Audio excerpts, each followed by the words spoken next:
All right. We're live.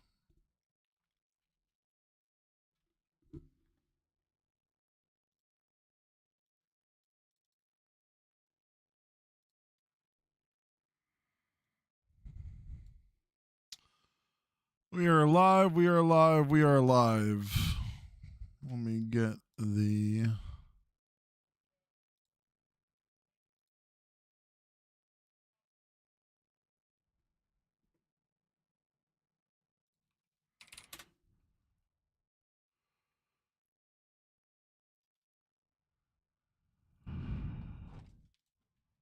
I'm going to switch to Panther U. If you're in here, I really appreciate the help. We are live, or we should be live. Can you guys go fight in the other room? I got two cats who are just always trying to fight each other.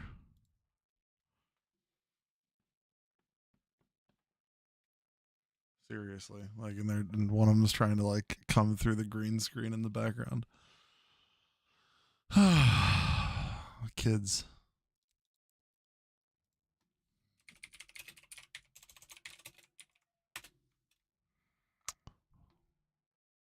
We're live. We are live.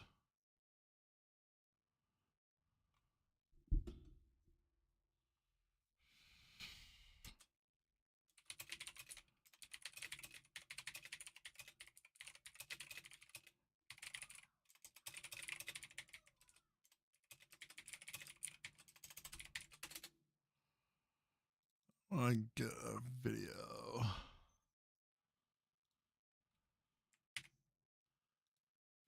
Medium, insert video. Create a post.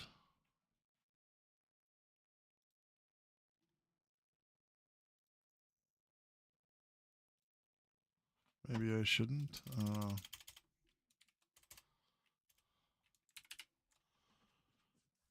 Get out of here! Get out! Fucking cats, man. They got the zoomies like right away. Sorry if you're in the chat. I can't see the chat yet.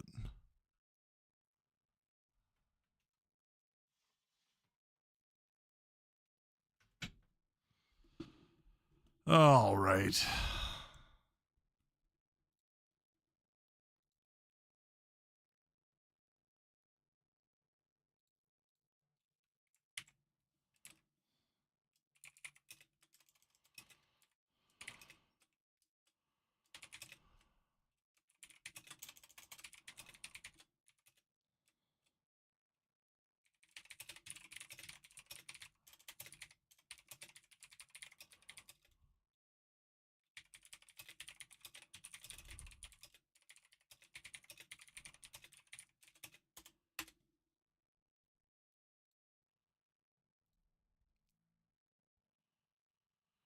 All right. So this might be something that, since I'm recording it for fairly late at night, it might not be something that people are really going to watch, in the moment. That's okay. That's okay.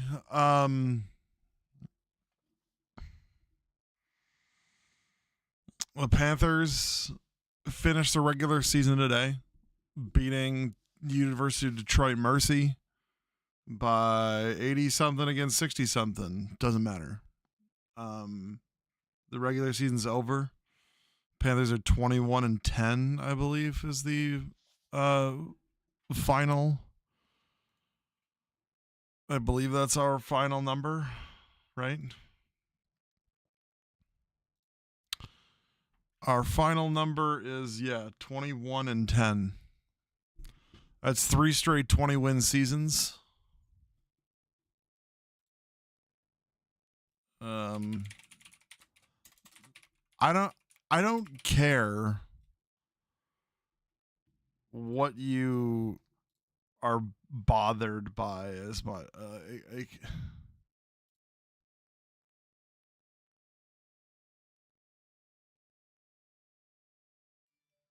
It's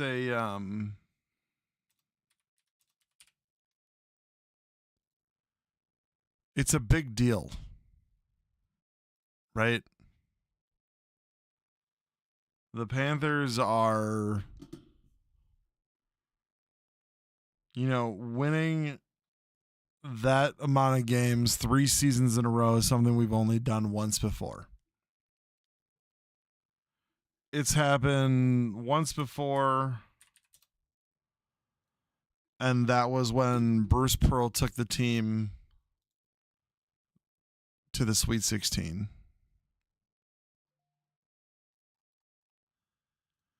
So I'm not worried about it.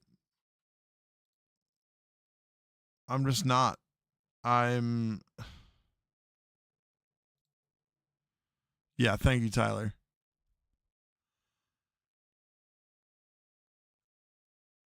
Yes, we finished for the second time in 3 years. We finished one game behind the we finished one game behind the Horizon League Championship. Last year we were 3 games back. In Lundy's first year, 2022-23, the Panthers were second. You can go back and know all about it. It was Green Bay's last year under Will Ryan, and they beat us here at the arena.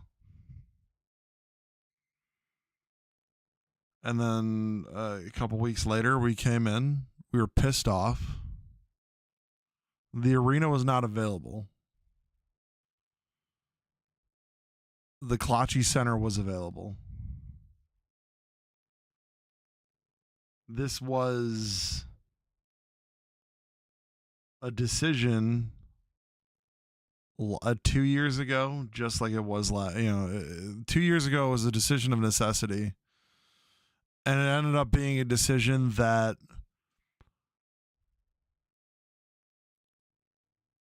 it was a decision of necessity. And it was a decision of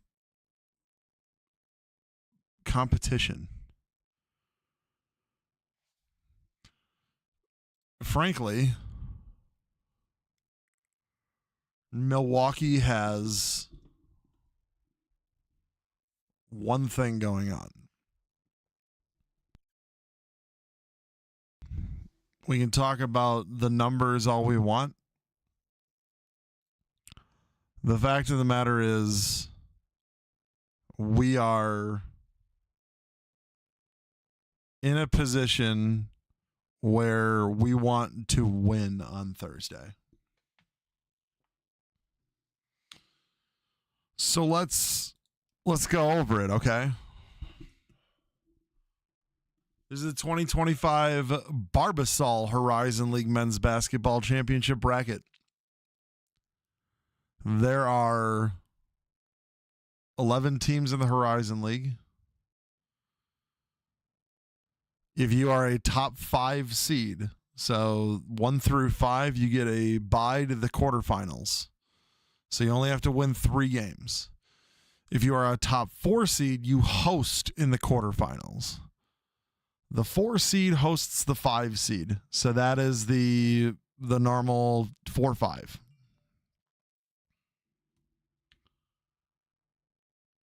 I just got a text from my buddy. Holy shit, John Cena turned heel. Yeah. So 1 through 5, you have a bye to the quarterfinals. That goes down on Thursday. The first round, the first round is 6 through 11 seeds. Those games are Tuesday night. Oakland is the 6th seed, so they are the top seed on Tuesday. They host Green Bay, who they just beat in overtime in Green Bay tonight. Northern Kentucky hosts Detroit Mercy. And Wright State in the 8-9 hosts IU Indianapolis. Now, you would think that of the the top 5 seeds, we'd get the second or third, whatever, best. But because the 4 and the 5 play in the quarterfinal, that means that the highest remaining seed plays in Milwaukee on Thursday. As of right now, the highest remaining seed, should the seeds hold on Tuesday, that is going to be Oakland.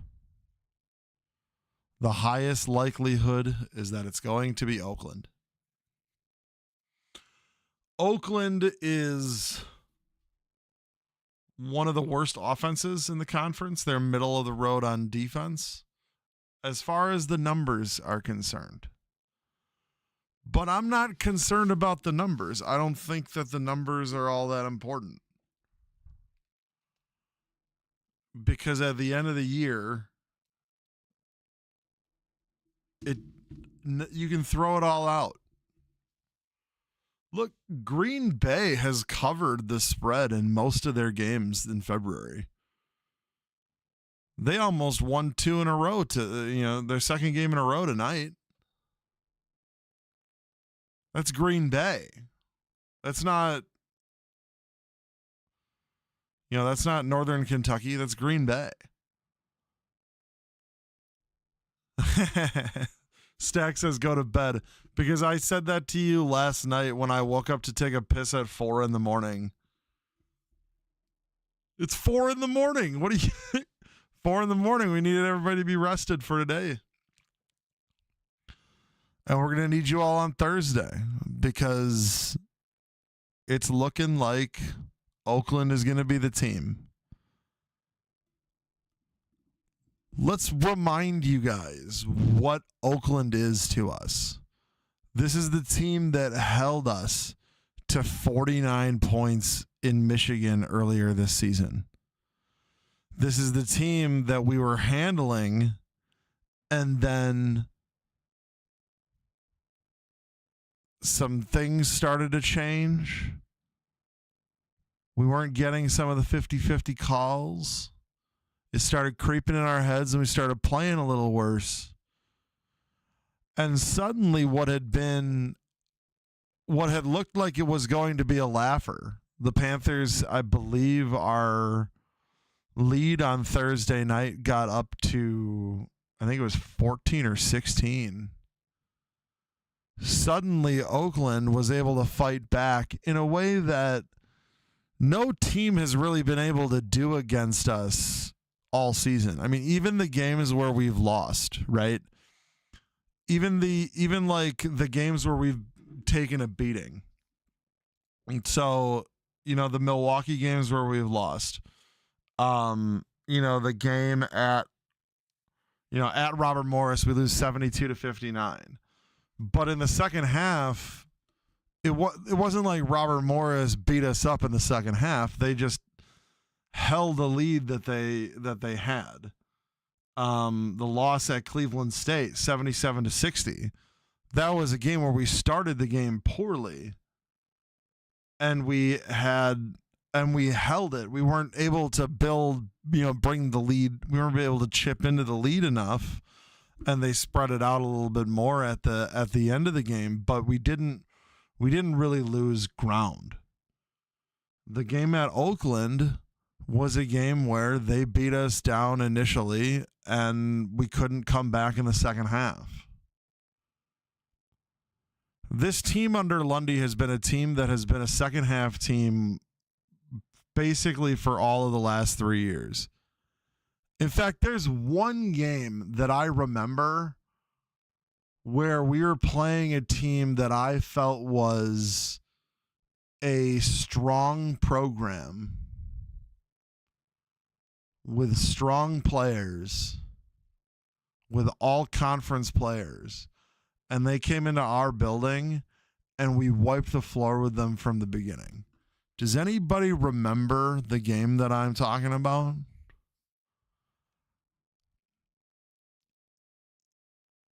If it doesn't ring a bell, maybe this will ring a bell. That's right. It's the 2023 quarterfinals of the Horizon League tournament.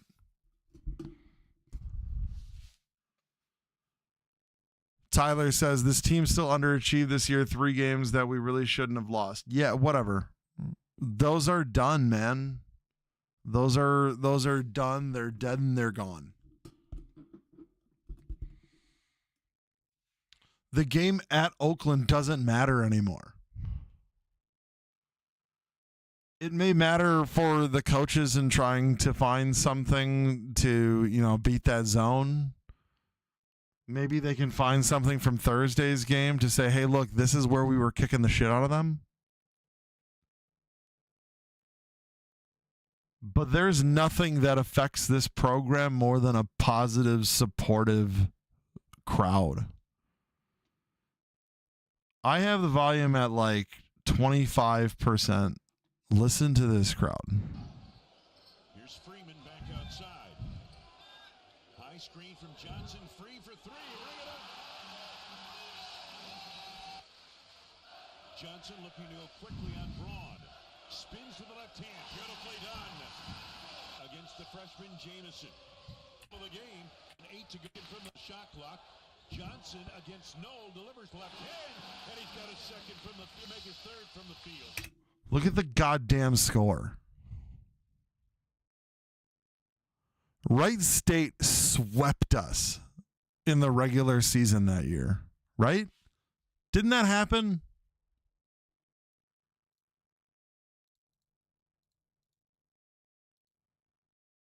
Let me. Was it this?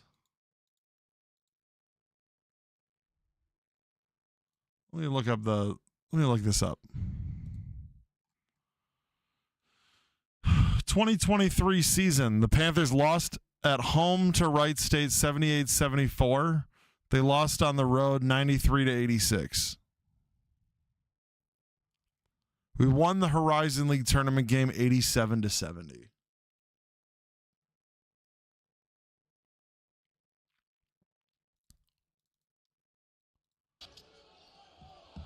$87-70, guys.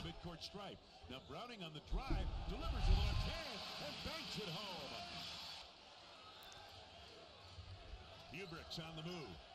Jumps into the Look at the student section. Look at the crowd. Look at how close people are. A little too hard on the back. Rebound. Karam's out. And from the corner, Pullian hits the trigger for the three-pointer. I don't know about you guys, but I can count on one hand the amount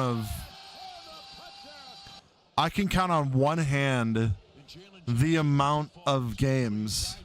I forgot Pullian used to be 12. I can count on one hand the amount of games that I've been to, not Panther games, sporting events, period, where the crowd was as loud as this building was on a Thursday night 2 years ago. Look, I get it. The Klachi Center is not a Division I facility. That's true. The Klachi Center was built 51 years ago for intramural college athletics. It was not built for intercollegiate athletics. So in the 70s, they did not envision this building to host games like this. In the 70s, they weren't thinking about that.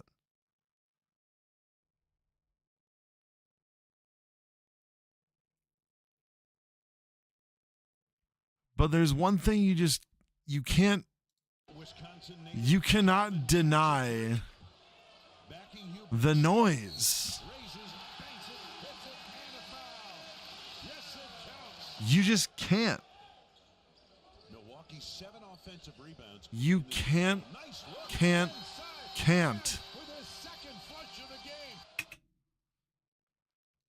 Tyler says, is this kind of crowd all caps guaranteed on Thursday. We've been on this ride for years, but can this be guaranteed again? That's the shade of gray. Well, I don't go back to work for 2 weeks.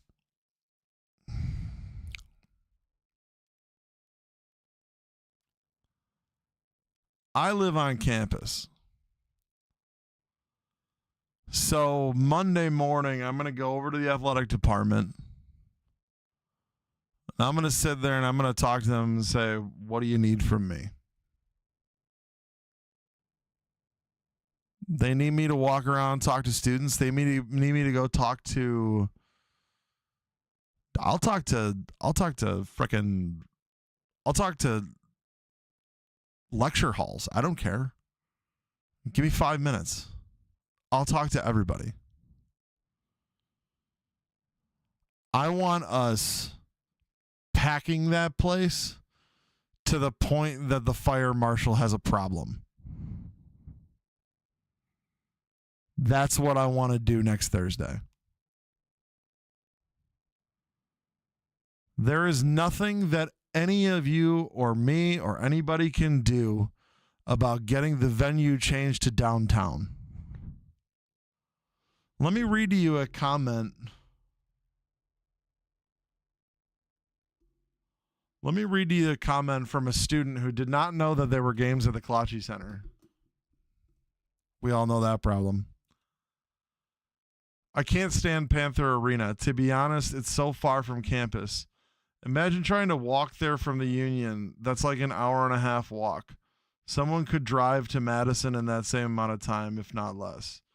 I think the K is a better move, especially given the size of the population in city schools. First off, you don't know what you're talking about, but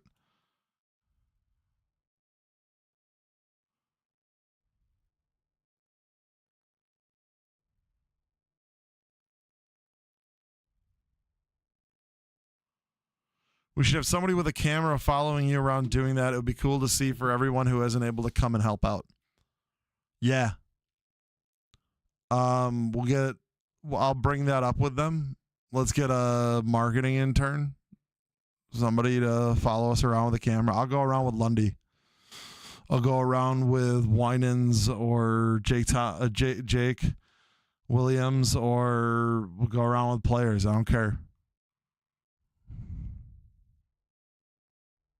Just come with me, or maybe just follow me. I don't give a shit. I don't care. It doesn't matter. I know I'm getting interviewed by a student reporter on Monday. We're going to meet Monday. We're probably going to talk before or after the Lundy radio show. I call it the Lundy podcast. It's not a radio show. It's as much of a radio show as this is. Although both should be, both of them should be on the radio. That'd be badass.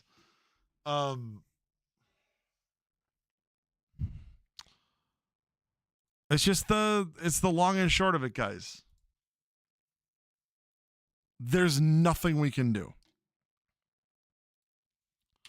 And there will be a time to complain about it. Don't get me wrong. There will be a time to say, to go to the athletic department and say, hey, this is better. Like, there will be a time for that, but that time is not going to be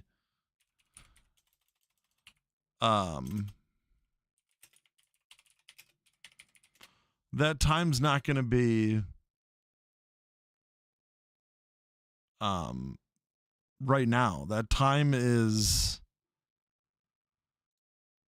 that time is later.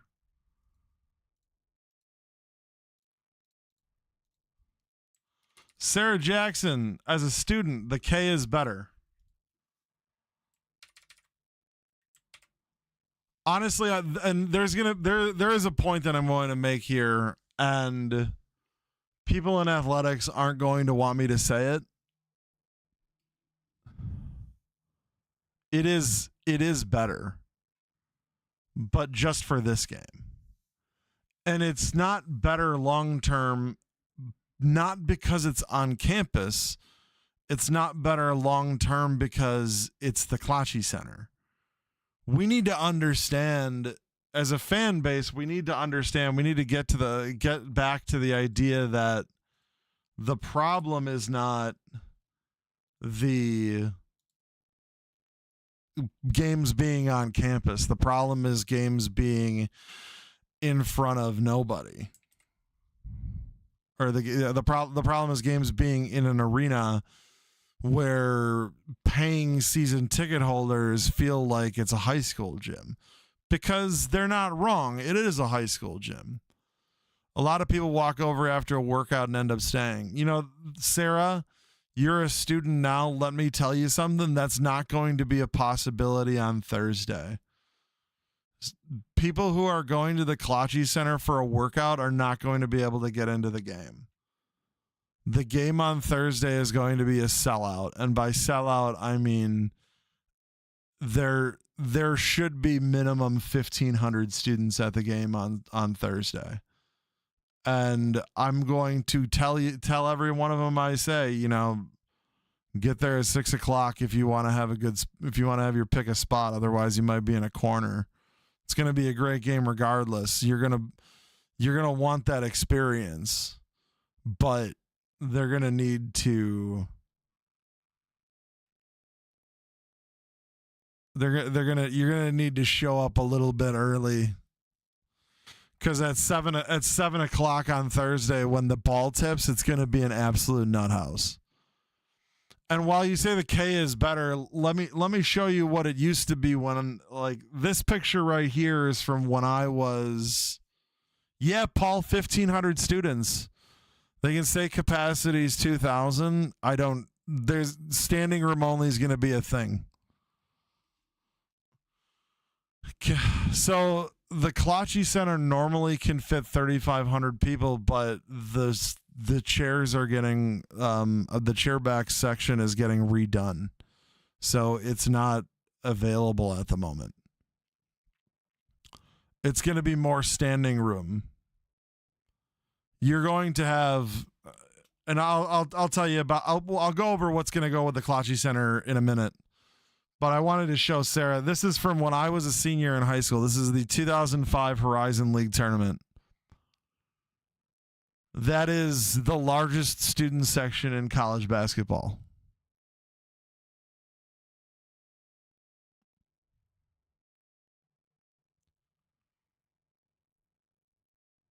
If marketing was on, you know, if we were spending what we needed to on marketing to get people to go to games, you would have no issue getting kids to go downtown.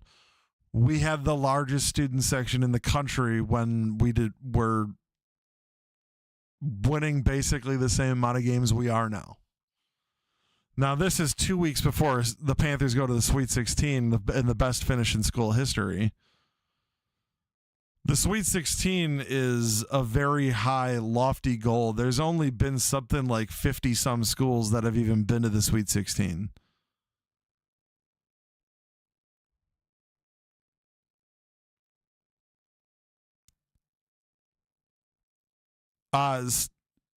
I'll show you one more, Sarah, before I move on.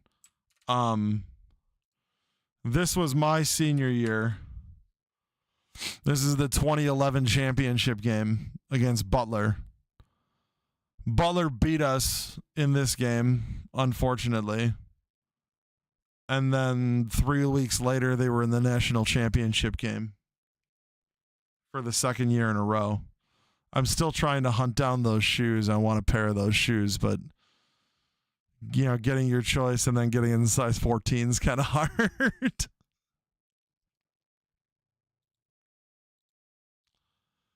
The fact of the matter is that we're going to be playing at the Cell, or it's not the Cell, so we're going to be playing at the Kalachi Center, and there's really nothing that anybody can do to change that right now.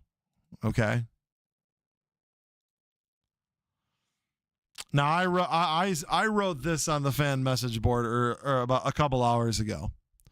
I said, look, we didn't earn the quarterfinal downtown because we've only been putting the number in the arena that would fit inside the Kalachi Center.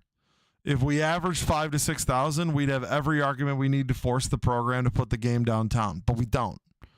We can complain about the athletic department failing at marketing. We can bitch about seating capacity. We can whine about the lack of amenities. Guys, stop. This isn't about the fan experience. It's not about the post-game party, and it's not about seating comfort. It's about winning. That's all that matters on Thursday. The decision's been made. It's done. We have our marching orders. I am tired. I am so flippin' tired of not going dancing. The NCAA tournament is just a couple weeks away, and I want to be there.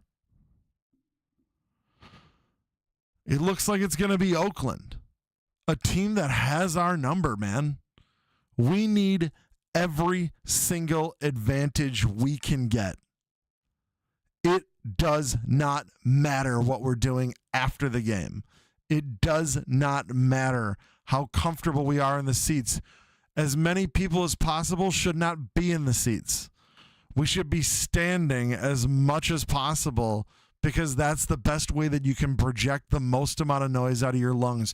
Trust me, it's the thing that I'm better than just about everybody on the planet at. I can shout down drill sergeant and lead singers of rock bands. I do not care. You need to be standing. Objectively, we have a better chance of disrupting Greg Kampe. I am scared shitless of Greg Kampe, the coach for Oakland. I am scared of his ability to get into the heads of the referees. We were Thursday night absolutely beating the shit out of Oakland. Was I the only one that noticed that? We were crushing Oakland on Thursday night. And Greg Kampe did what he always does. He was needling refs in the ear. He was making arguments for certain things. And because of his standing, or because he's very persuasive, because he's very, maybe it's just because he has more endurance for being argumentative. Whatever the reason, the referees bend their ears to him and they bend their knees. And they do what he wants them to do, whether they think they're calling a fair game or not. I'm not saying that we, if we lose, it's because he talked to the referees, but that team on Thursday night was getting their shit stomped by our boys. We were crushing them. And he did what he always does. He gets in the refs' ears and he needles them.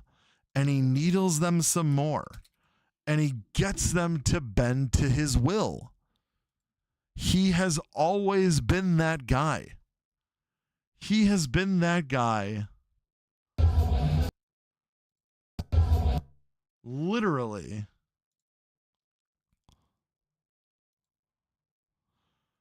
He was that guy here.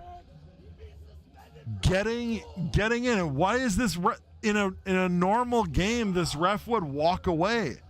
But he's listening. He's listening to Kampe. And what happened later? The same shit. Cuz this is what and the ref's like, "Yeah, okay, I'll look out for it." This is the kind of shit we have to stop. And you know what's hard to do it? That video was taken from the party deck, which is 25 feet away.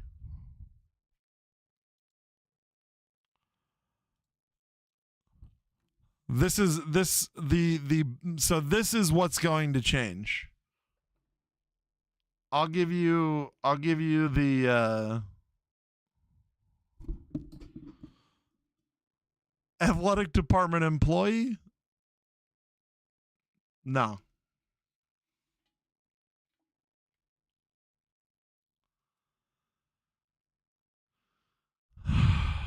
This is what I was told. Our team's going to get to practice in the Kalachi Center all week. There's zero practice time. Exactly, Sarah. That's exactly what happened. The refs went to the monitors a lot because Campy was needling them to do it. It happened all the time because he wanted it to be done. Because he's very good at working the referees. That is something that NBA refs do a lot, and college or NBA coaches do a lot. College coaches don't do it as much. Because when Lundy works the refs, he tends to get called for technical fouls. Is that fair? No. But I don't know how you argue things. Campy has figured out how to argue without getting the tech called on him. And I think it's because he's a 70-something-year-old man, and he's revered because he is genuinely a 5-star human being. Greg Campy is one of the nicest guys on the planet. If you've ever met Greg Campy, not in a basketball game, you would walk away thinking, man, I wish that guy was my coach, or I wish my coach was like that guy. You walk away from him thinking, this guy is incredible. This guy is such a nice person.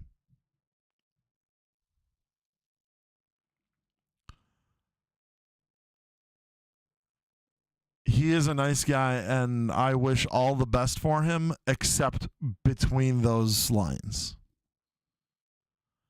And we need the crowd to be configured in a way that will allow us to stop him or do our best to disrupt his strengths in front of everybody on on Thursday night. And if you're asking me, I will say, I'm going to say this using my expertise. Everybody has things that they're good at. Some people are good with numbers. Some people are good at shooting basketball. Some people are good at shooting a gun. Some people are good at arguing in law. Some people are good at fixing cars. Everybody has things that they're good at, and what you want to do, through college is to find what you're good at and pursue it. The problem for me, which is not a problem, but allows me to put my expertise above everybody else's here, is that the thing that I am 100% sure at, that I am one of the best in the world at, is running a student section and getting those kids going and being, and loudly cheering. Now, right now I'm a little bit down, don't have quite the wind because, I got a softball sized kidney cancer and a kidney cut out of me 3 weeks ago. But the point is that, or is it? Yes, 3 weeks ago. My point is that if you were to be able to put together whatever kind of list you're going to be put together, who are the best in the world at this, whatever list you're going to put, I'm going to be on the goddamn list. I'm not humble at all. This is what I'm good at. And if I had the ability, if I had to beat Oakland on Thursday night, what would I configure the crowd to be? I would configure the crowd to be in a way that could be done inside the Kalachi Center and is impossible inside the arena. The arena is the arena room is 3 times the height of the arena in the Kalachi Center. Just your sound dynamics are bouncing off of the ceiling to the floor, back to the ceiling to the floor. You're literally taking one person's noise bounces 3 times in the same space that in the arena in the same amount of time it would not bounce at all. Now there's some there's some dampening from it being absorbed in the wooden floor, because wood absorbs wood.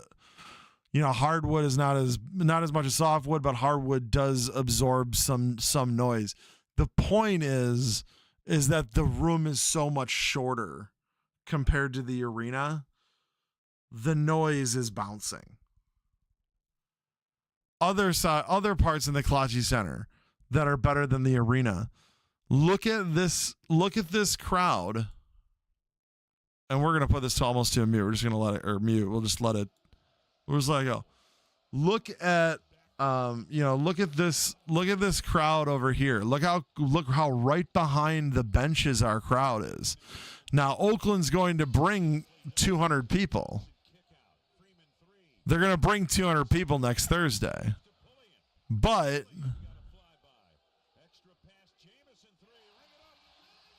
they're going to bring that amount of people, and they're going to be right behind their bench. But over here, and this is where I'm going to bring up what I was told today. We've won 14 of 15 in the Kalachi Center since Lundy got here. We're practicing all week inside the Kalachi Center. 0 practice time in the arena is available. There is no time in the arena. For instance, this week, the basketball team practiced at the arena on Wednesday and yesterday. They would have no ability to practice at the arena before Thursday's game. That is actually a pretty big deal. There's a good chance with no one getting their normal seat at the arena that we'd end up with 800 fans in an empty arena on a Thursday. At least now we can persuade the students to come. That's something else. This is a Horizon League tournament game. You don't automatically get your seat. And you have to get all these people to pay up right away. It's hard. We need to maximize students. It may all backfire. The only thing that matters is the win, not the perception or the fan experience. None of that. If we win, perception's great. Fans will love it. If we lose, we suck anyway.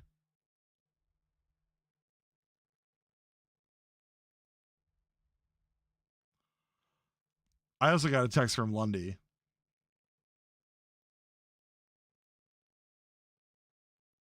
I also got a text from Lundy.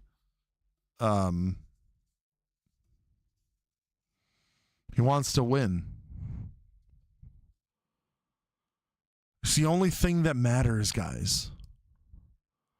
It's the only thing that matters. We need to get back to Indianapolis. We need to return to Indianapolis. And the only way we can do that is if we win on Thursday. Yeah, they could have had the game downtown on Thursday. The game could have been downtown.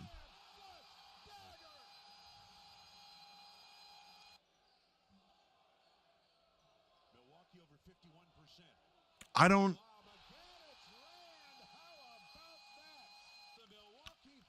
I don't know. I don't know about you. But the thing that I have not been able to stop thinking about over the last 12 months, and Stack, you were standing right next to me. I cannot stop thinking about losing that conference championship game.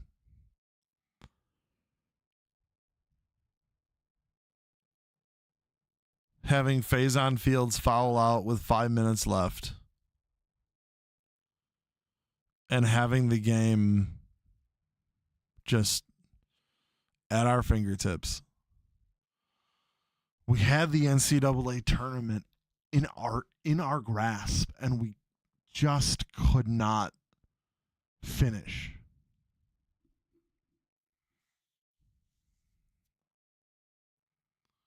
So we can talk about different things, but the only thing that matters is winning.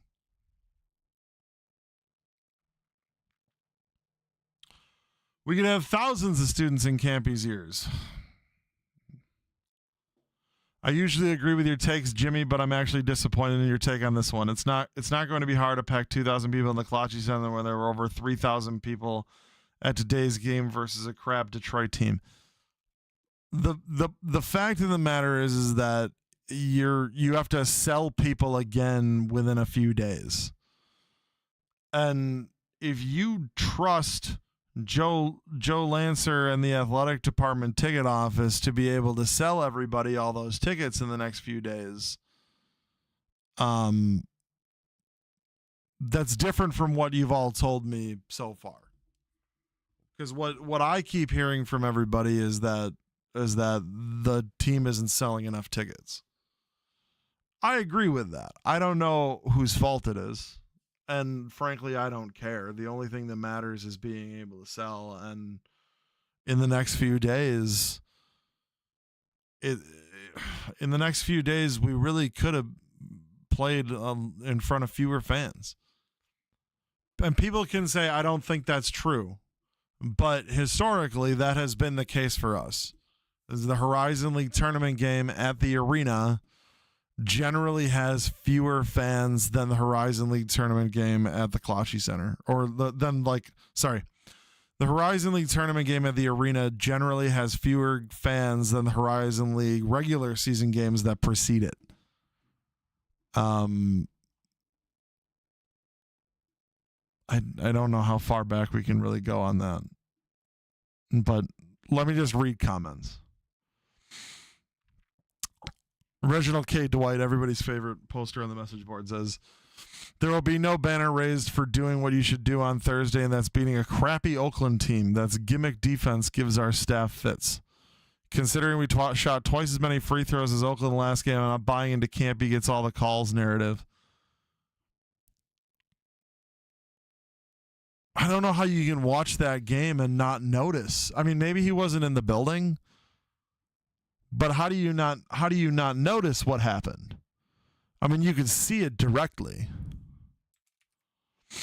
Love you too, Jimmy. I do not get the logic, though. We had over 3,000 downtown today. A heightened tourney game on Thursday. The KC can hold 2,000 right now, so we cannot even accommodate more than 66% of what we had today.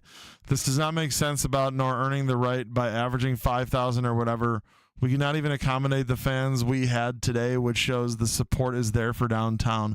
The KC holds 2,000, so it literally chokes off the fan base. Crazy.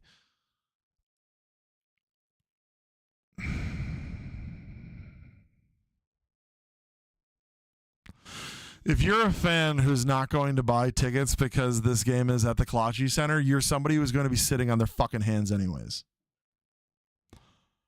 We don't need people to be sitting on their hands on Thursday.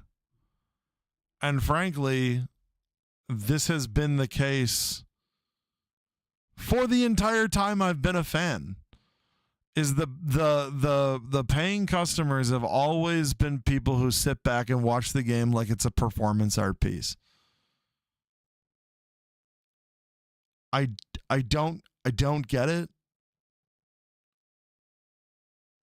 I've ignored it lately, but we don't do a good job of getting people into the game.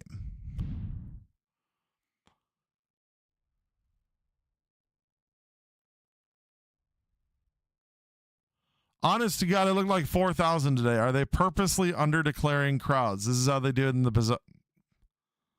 Paul, come on.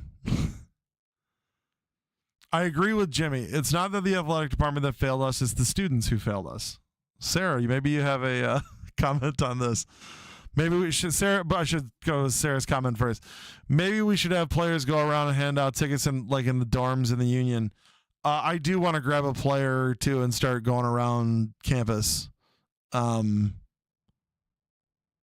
would actually appreciate your help personally, if you're willing and able, because I will say this: when I was a student, one of the things that I did, this is also something that I cannot do now, and the way that the university set up, they don't really allow it, but I can't. I used to be able to go run up and down the towers and I'd put together a street team of 10 guys.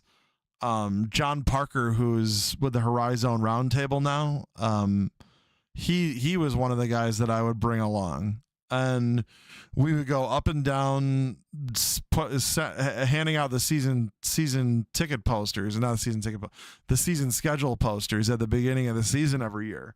And for big games, we would we would also go into the dorms and get people out for that. But yeah, I mean, in the dorms in the Union, people need to be out shaking hands. I'm going to try and look as official as I can. I got that pullover that makes me look like an employee of the program. I'll probably be wearing that all week. Anyways, going back to Panther Nation. I agree with Jimmy. It's not the athletic department, it's the students. Has attendance improved with general fans? Yes, but the atmosphere has not. Without students, not just bodies, but students who give some energy, it doesn't matter if you have 2,000 or 5,000 people sitting on their asses for 90% of the game. The playoff game at the K 2 years ago was awesome. If Lundy thinks the K gives us the best chance to go to Indy, then I'm on board. He's the one who gets a bonus for making the dance, not me. He's the captain of the ship, so I'm fine letting him steer. That says basically all of it to me. That comment is perfect. That comment is accurate. The Klachi Center gives us the best opportunity to win games. He says, that being said, if we ever go back to the K full-time amount, the place does suck. Agreed. You don't even have to... all you need to do is look at annual home attendance and see what happened. So for those who are not aware, Bud Haiti was the athletic director from 88 to 2009. When he retired, we began this 5-year odyssey of changing athletic directors every year. In 2009 to 10, it was George Kuntz. In late 2010 into for most of 2010, it was a guy named Dave Gilbert who runs the UWM Foundation, the fundraising arm of the university. He was probably the best of them, but he was also only there on an interim basis. Then Rick Costello came in. He had been the deputy AD at Rutgers. Rick Costello was an empty shirt. He got fired. I think he got fired. Basically, he pulled some crap with the men's soccer team, and we went public with it. They came to me and they're like, "What do we do?" And I said, "Go here. Just go talk to the news." And we got him gone because he was just a waste. 3 weeks after Rick Costello got on campus, I had 3 of our top 10 donors, and I knew who were the top 10 donors because I was working for the university I was a senior capstone, doing my senior capstone in the Alumni Association. So I had access to a piece of software called Millennium, which was basically the CRM, the customer management software for like the Salesforce for like our university's fundraising. And 3 of our top 10 donors within 3 weeks of him getting on campus were texting and calling me being like, "Dude, this guy is awful. I've had 3 lunches with this guy. He said the same exact thing every time. He does not have a new idea he does not have a new idea in his head." And the thing was that his initial pitch was just so nice, you know?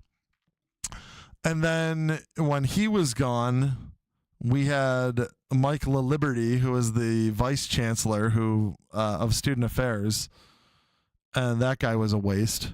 But he was also an interim like Gilbert. He just sucked, whereas Gilbert was pretty good. And then Chancellor Lovell, instead of consulting people like me, and I will also tell you this, that Chancellor Lovell did say to me later that he wishes he had consulted me.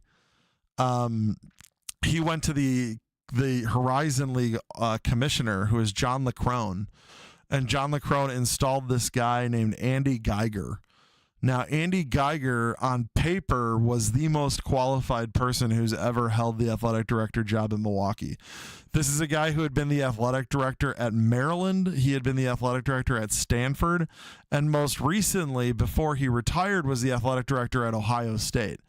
The Ohio State athletic director retired and then came out of retirement to run our program. That sounds great until you see what actually happened.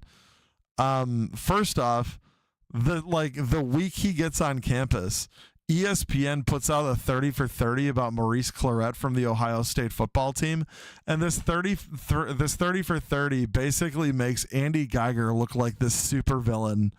And all of a sudden, like, all of our players' families are calling up the coaching staff being like, what the hell's going on here?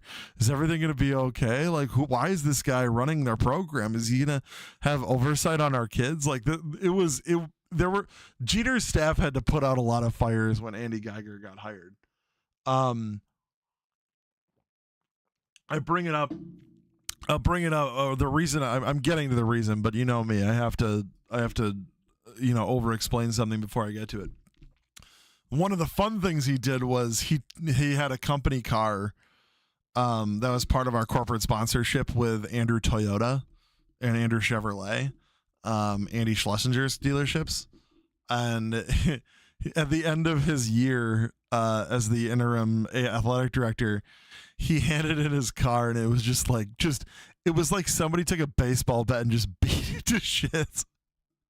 There were dents and scratches all over the damn thing. It was because he was a 75-year-old man, like, oh God, is he still alive?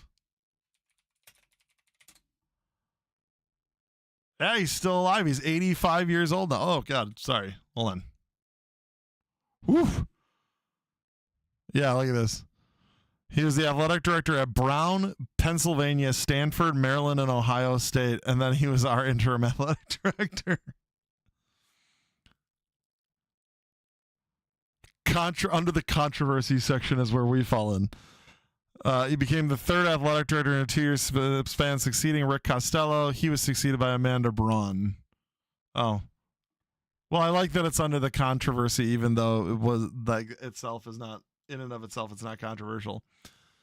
The fact of the matter is that the Klatschi Center cannot be a permanent home, because that's what Andy Geiger did. The chancellor said, hey, we need to save some money. And his way of saving money was to cancel our contract with the Wisconsin Center District. That's a state entity that owns the arena. So we had to cancel our contract with it. Geiger canceled the contract and then moved our men's basketball team back to campus full time. And Sarah, this is why you cannot move back full time. So I sat in the Klatschi Center. They did this thing where they had this like open house, and in the open house they did this thing where the top, like they had the arena bowl set up the way that the Klatschi Center games are set up, and I sat in the top row and I watched, because what they would do is every season ticket holder had an appointment. They'd come meet Brian Morgan, who's the ticket manager. And Brian Morgan would bring them into the Klatschi Arena, and they basically pick out their seats. Poor Brian Morgan. BMO is a very nice guy. He is now Marquette's ticket manager, ticket director, director of sales is what Brian Morgan is at Marquette, and he was getting berated by fans of the program because he was the only one there to berate. And I felt bad about it. I'm sitting there watching this happen, and you get guys who've had courtside season tickets, and they're like, this is fucking bullshit. And they're angry about it. And what ended up happening is what Paul said. The average attendance in 2011-12, the year before, was 4154. And the average attendance from 2012 to 13 was 2266. You literally, it was like Thanos snapped half of our fan base. And I think it was actually more than that on the season ticket holder base. It's hard, you know. You can't play there full time. And I'm going to say this. My cat's crying at the door. She wants to come in. I will say this. It's not campus. It's the Closhey Center. Remember, the Closhey Center was built 51 years ago for student intramural sports. It was built for like team dodgeball and shit. It wasn't built for intercollegiate basketball. And that's fine. I'm not saying that I'm not saying that it's like where we need to be playing all the time. But for what it is, in the form that it is, with the low ceiling and the close proximity to the opposing team, in my job that I have put on myself, the general of getting the crowd loud and getting people into the game, I will say that the best we can do to disrupt Greg Campy getting in the heads of the referees is what Coach Lundy decided. And yeah, this was Coach Lundy's decision. And the fact of the matter is, it's like Panther Nation says in this comment, you know, it's Lundy's the one who gets the bonus for making the tournament. We brought him here to get us to the tournament. We brought him here. He was hired to do the job. And he has done a great job. Yes, we have not achieved the NCAA tournament that we want, that we hired him to get, but we've come basically, in 3 years, we've come basically as close as you can possibly get to it without getting to the mountaintop. The hilltop on the way to the mountaintop, because people will often laugh at me when I say this, but the 25-year goal of this program should be to win a national championship in men's basketball. I don't care about anything else. You need to figure out how to get to the Final Four, and you have to figure out how to have that. And the Closhey Center on Thursday night makes sense for that goal. Are fans going to be angry? They are. They are right now. They're angry. You can see it here. Duct tape pounce, who may or may not be in chat right now, says the current coach gushing about the K and the lease ending at the arena equals this.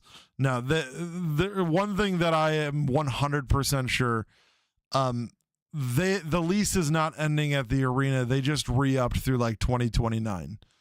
So anybody who's worried about the lease being up, you can forget about that. We just Amanda told me like a month ago. It was before my surgery. Amanda told me that they had just re-upped with the Center District. The lease is longer.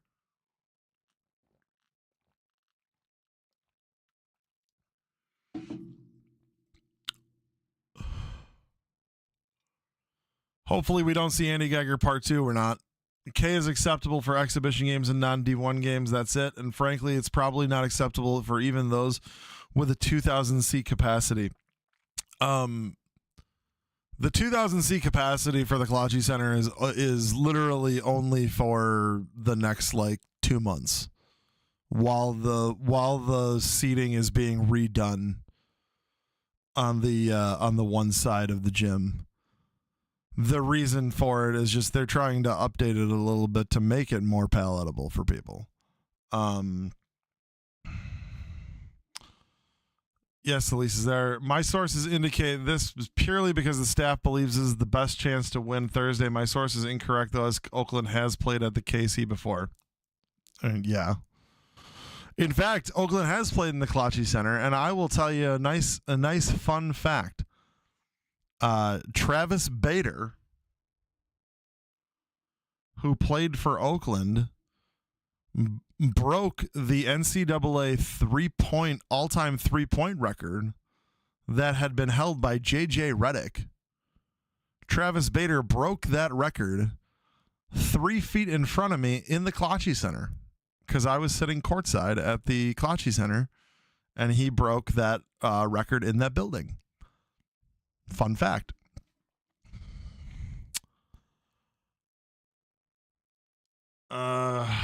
Yeah, we're not going to talk about going back to the K full time because that's not happening. Last year's HL game was Detroit. The Panthers were lucky to win. Their performance was awful to be the best. The crowd was nothing special. Yes, it was a first round game, not the quarterfinal from 2 years ago. I think that's the important thing, right? Is that last year's game was against one of the worst teams in the country.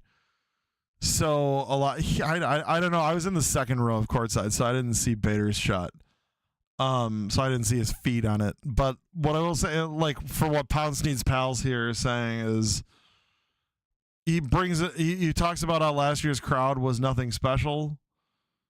And and then he immediately points out that it was a first round game. Yeah, you were playing one of the worst teams in the country who had Detroit's problems under Mike Davis were never about Mike Davis being a bad recruiter. It was about Mike Davis being a bad coach. And it wasn't just his kid that was a good player. They had good players basically the entire time Davis was coach, or that were not named, were not Antoine. I think a good coach with Detroit Mercy's roster the last bunch of years under Mike Davis probably would have done a lot better. It's just that Mike Davis is a recruit. Mike Davis is one of those guys who, if you are building a staff of the best, if you're building the best possible coaching staff, he's the guy you bring in to be the recruiter. He's just always he's just a great recruiter. Goes to Dylan points out, a desultory showing. Trying to break the SAT verbal there with that one. BJ bailed us out big time. Yeah, BJ did have a triple-double in that game. I believe there's still only 10 triple-doubles in state history for the college basketball, or it might be 8. Got my invoice for Thursday, $11. Updates will follow, not tonight. All right. Joe from the ticket office is Joe Lancer, everybody. This is the athletic department's ticket sales manager. $15 general admission, $13 season ticket discount, $11 alumni, faculty, staff season ticket discount. Thinking about how we can make Thursday better than the average KC experience for STMs. Season ticket something. I don't know what the M is for. Most of you know my thoughts on the venues. Let's pack the damn place. Can't be something to complain about on the bus ride home. Yeah. I mean, that's all you can do, right? Food truck, not tacos, nachos, hamburgers, pizzas, something other than stale popcorn and hot dogs from the silent era. And portalets are a key to an adjacent building's restroom. That is a big part of the problem. Yeah, probably season ticket members, Paul. You're probably right. By the way, the place will be packed. 1,800 seats, not speculation. I don't expect to see much Oakland apparel on hand either. Somebody signed up as Michael Scott to say, what a joke. And then, why is soda or water allowed in seating, yet beer isn't? That rule must change. That is just a university decision, by the way. That is not something that is required. Let's see. Somebody put that. He's the main culprit on why this program took a major step back after Pearl. Yeah, I don't know who Reginald K. Dwight is, but that guy can take a long walk off a short pier a lot of the time. I'm just tired and sick and tired of that dude. Yeah. Chris Zills, the SID, points at tiebreak for us and Cleveland State. Head-to-head was tied. Goes to the record against top seed. Cleveland State was 1-1. We were 0-2, so we're the 3 seed.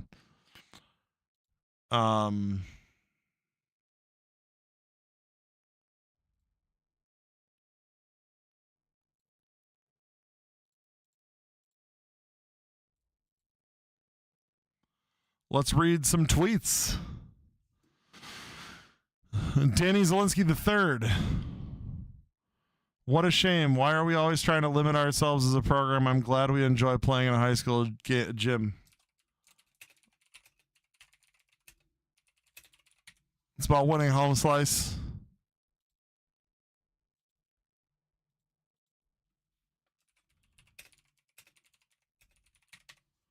Buy your ticky cheap ass Pete's.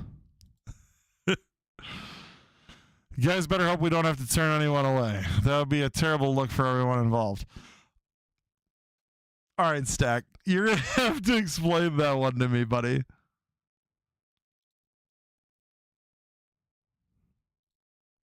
This is where you're losing me. So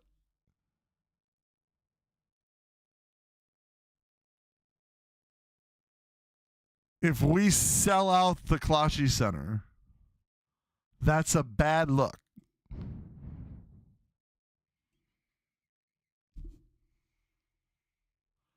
I don't know, Stack. I don't know about that one. I don't know about that one. You better take care of all your season ticket holders. Bullshit move. Hashtag Panther Arena. Things that don't make sense. Things that UWM Athletics does. Matt Schnuck says, nothing has changed from weeks ago when this was announced to be played at the arena. Then it should have been announced at the Closhey Center in the first place. Promises were made. Somebody says no. April Fool's on March 1st. Now it's the university's job to promote this to students. No shuttles. Everyone gets tickets. Walk over with your friends at the K. Let's see if they actually follow suit. I'm not saying there's no chance that they have to turn people away. I'm saying that if people aren't able to get in, it's because it's a tough ticket. It's because it's a big deal. This guy says, LOL, this is a joke. Other guy says, given typical attendance, it's a much better atmosphere. Somebody says, good luck to Lundy. Cool.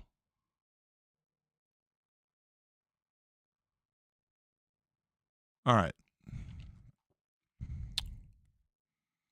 This is what we're going to do.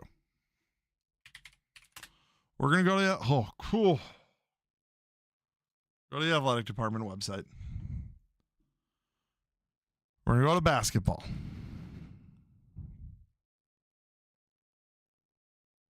Robert Morris. I really want those Puds once again. You're in a championship game, we are going to beat their heads in. I'm 100% convinced of that. 24-25 attendance. All right, this is very small, so you guys can't see it. Attendance 2,146. 2,146 average over 15 games. Game by game. Do we have attendance?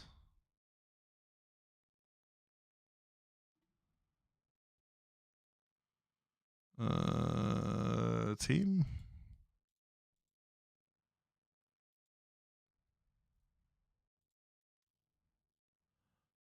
Are we really going to have to go game by game on this?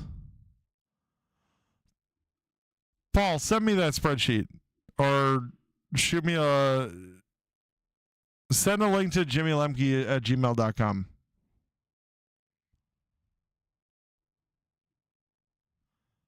Literally, just if you got a spreadsheet, if it's Google Sheets, just add jimmylemke@gmail.com. Trust me. I want to be able to put your spreadsheet up on the screen, is what I'm saying, Paul. I don't want you to type out every game.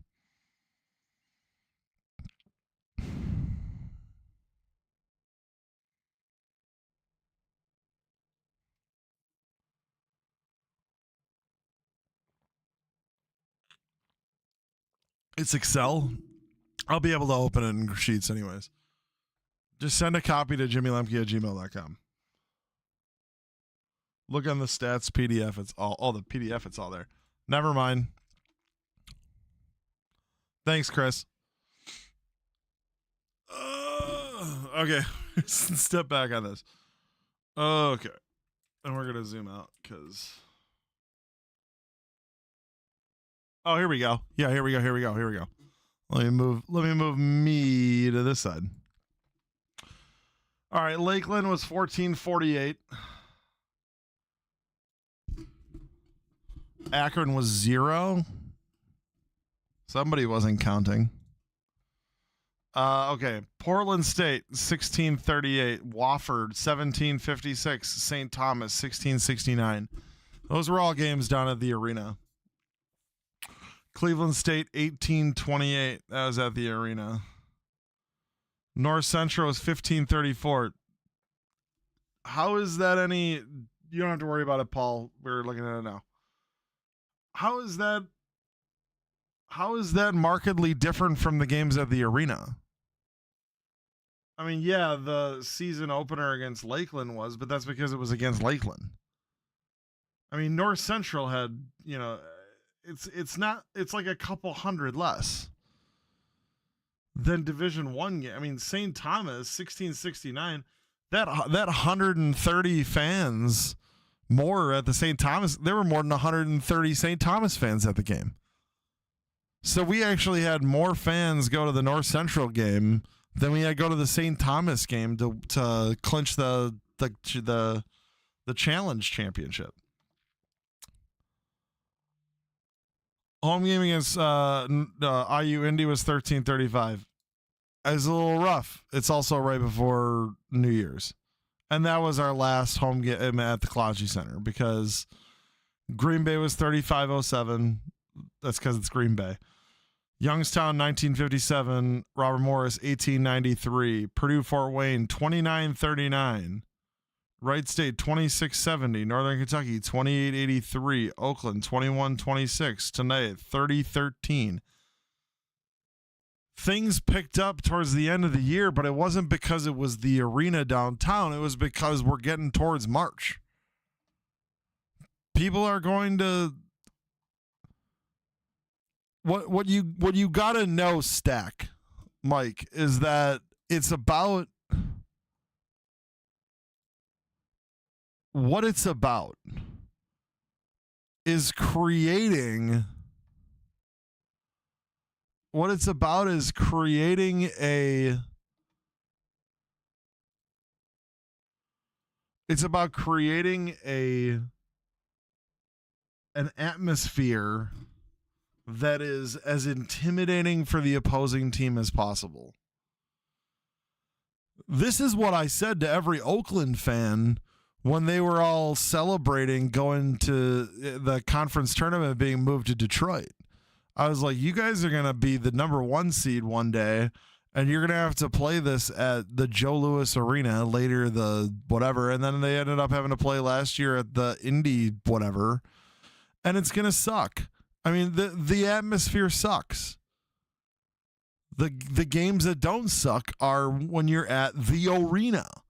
Could you imagine the conference championship at the arena on Oakland's campus?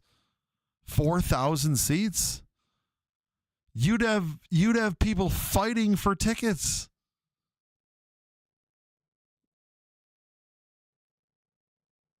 I don't get this idea. So what's the state of the Cloughy now? Which parts are not available due to construction? I'm gonna go live again on I'm gonna see about taking some pictures tomorrow, taking some pictures on Tuesday, because I'm gonna go live one more time before, and it'll be like it'll be at a nice hour, not midnight. you know, they just better make sure we get that environment done. Absolutely. I mean, that's the environment we need, right?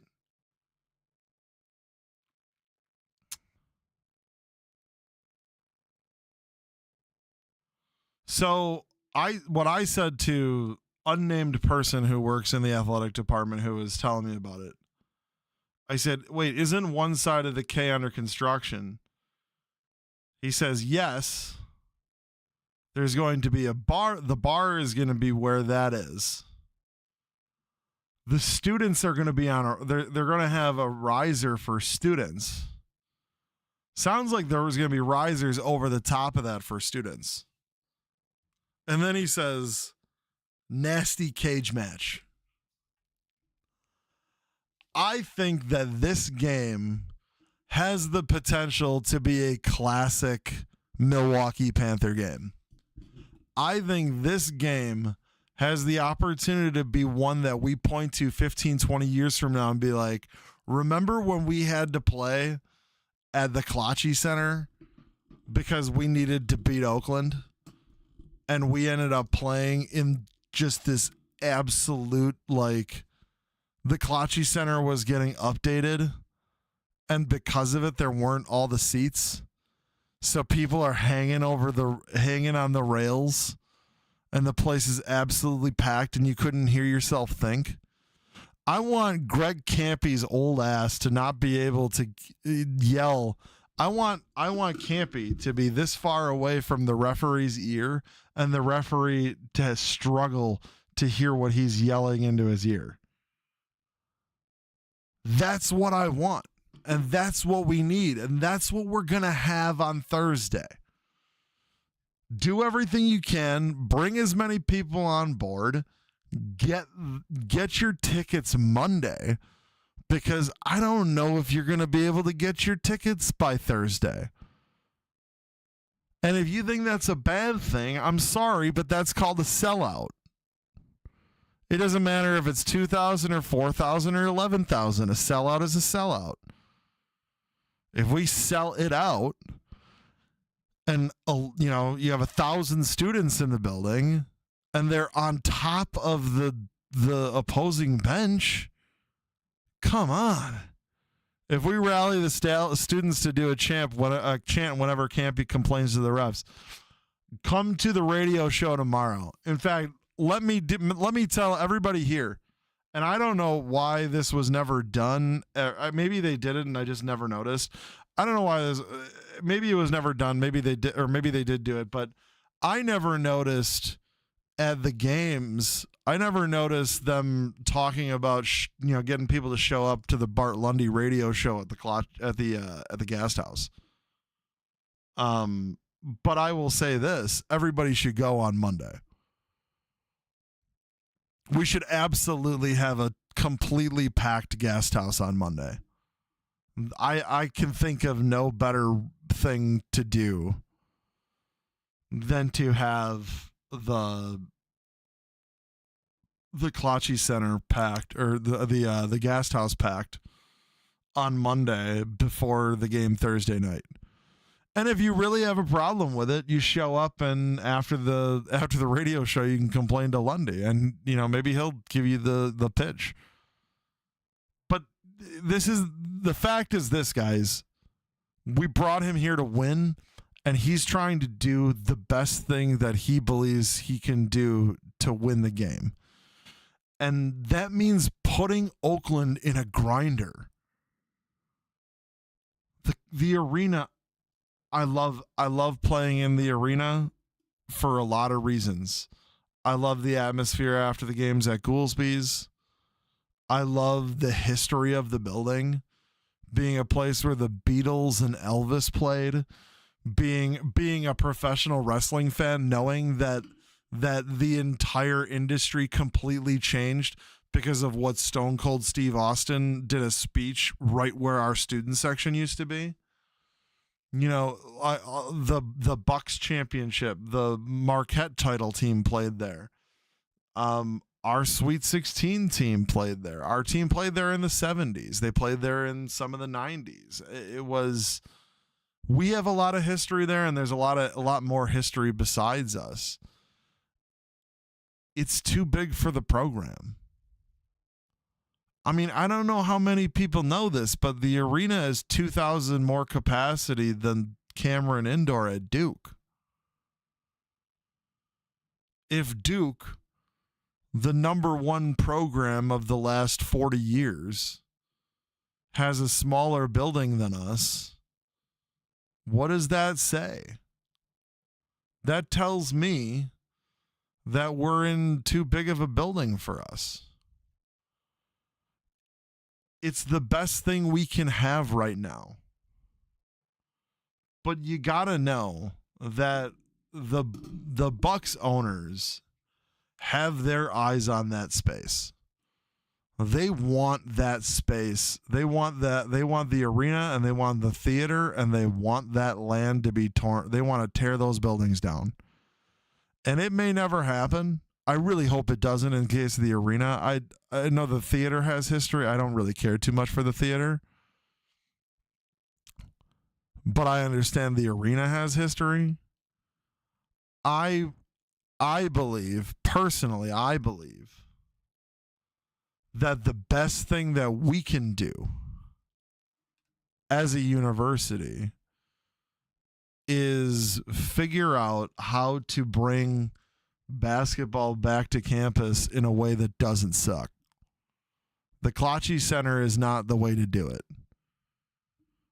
You guys know the one that I always bring up.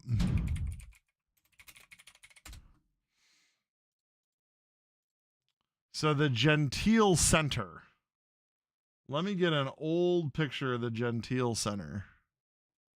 There we go. This right here.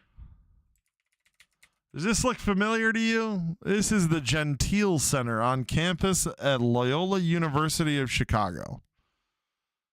This was our conference opponent for the longest time. From when I was a student until, 2013 when they left? Somebody will know that. I believe it was 2013. We replaced them immediately with Oakland.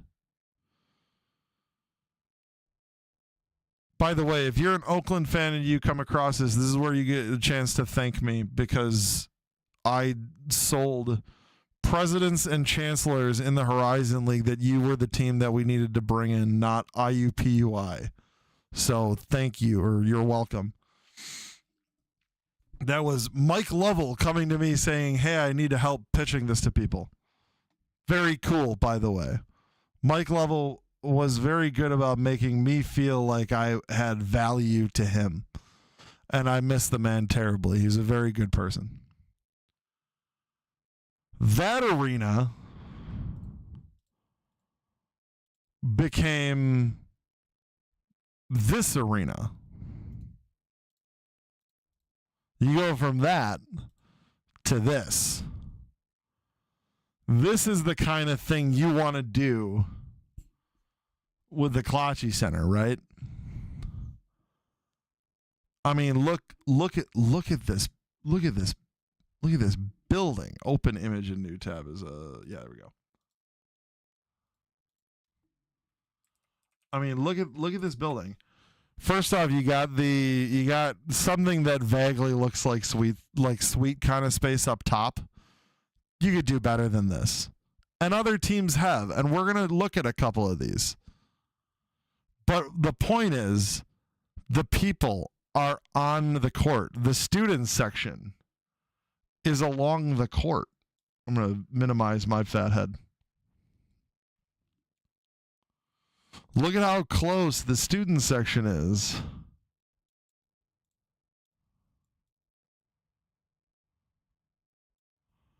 Look at how close the student section is. They're on top of things. It's a fantastic setup, right? You know how many seats are in the Gentile Arena? When it was this, it was 5,000. And their record is 5,600. Since then, when they did the redo, the Gentile Arena dropped capacity. It's 4,963. I don't think that's the basketball capacity. I believe basketball capacity is about 4,500. As you can see down here, it's 4486 seat multi-purpose arena on the campus of Loyola. Taking it from that bland building where we used to make fun of them for Jesuit trivia, St. Ignatius Loyola was like the answer to every question. To this, which was an amazing facility. I mean, it's an incredible building. And they did it without changing the actual building itself, right? Now, I don't know if this is something you do with the Clancy Center, because the Clancy Center does have a lot of uses besides the occasional basketball game. The volleyball team plays there, of which this could be fine. Are you able to do, in this configuration, basically this bottom lower bowl is bleachers that can get pushed back, so you can expand the space. I do like having the above area, and this kind of circle scoreboard is cool, although you could do a lot better because you could get a lot more information onto certain spots, but and maybe that's for an end scoreboard like that. But the point is that they did it all in one off season, and they did it by gutting this space. This exists inside of this. With the concourses and the concessions, and our concessions used to be like it is in the Clancy Center right now, where the only difference was they had enough bathrooms for everybody at the old Gentile, the Gentile Center. The Gentile Arena that exists now definitely has enough space for everybody to go to the bathroom and all that.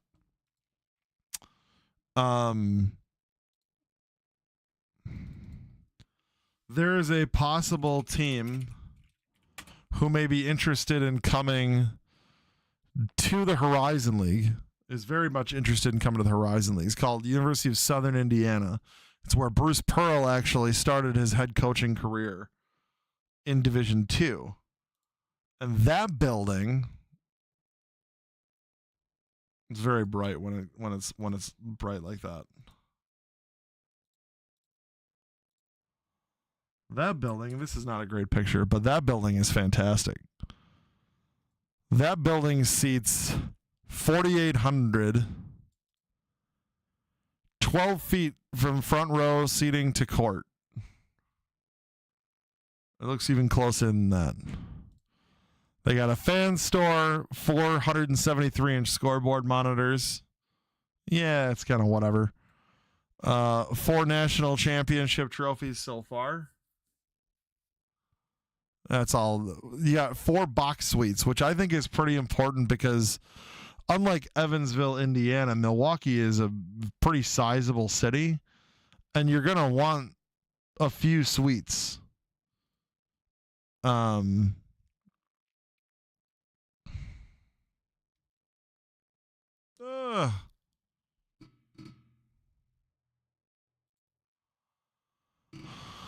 So that looks like the view of a suite. That's pretty solid. You get your nice seating inside and all that. Here's the seating from the floor, or the view from the floor. I mean, you have only one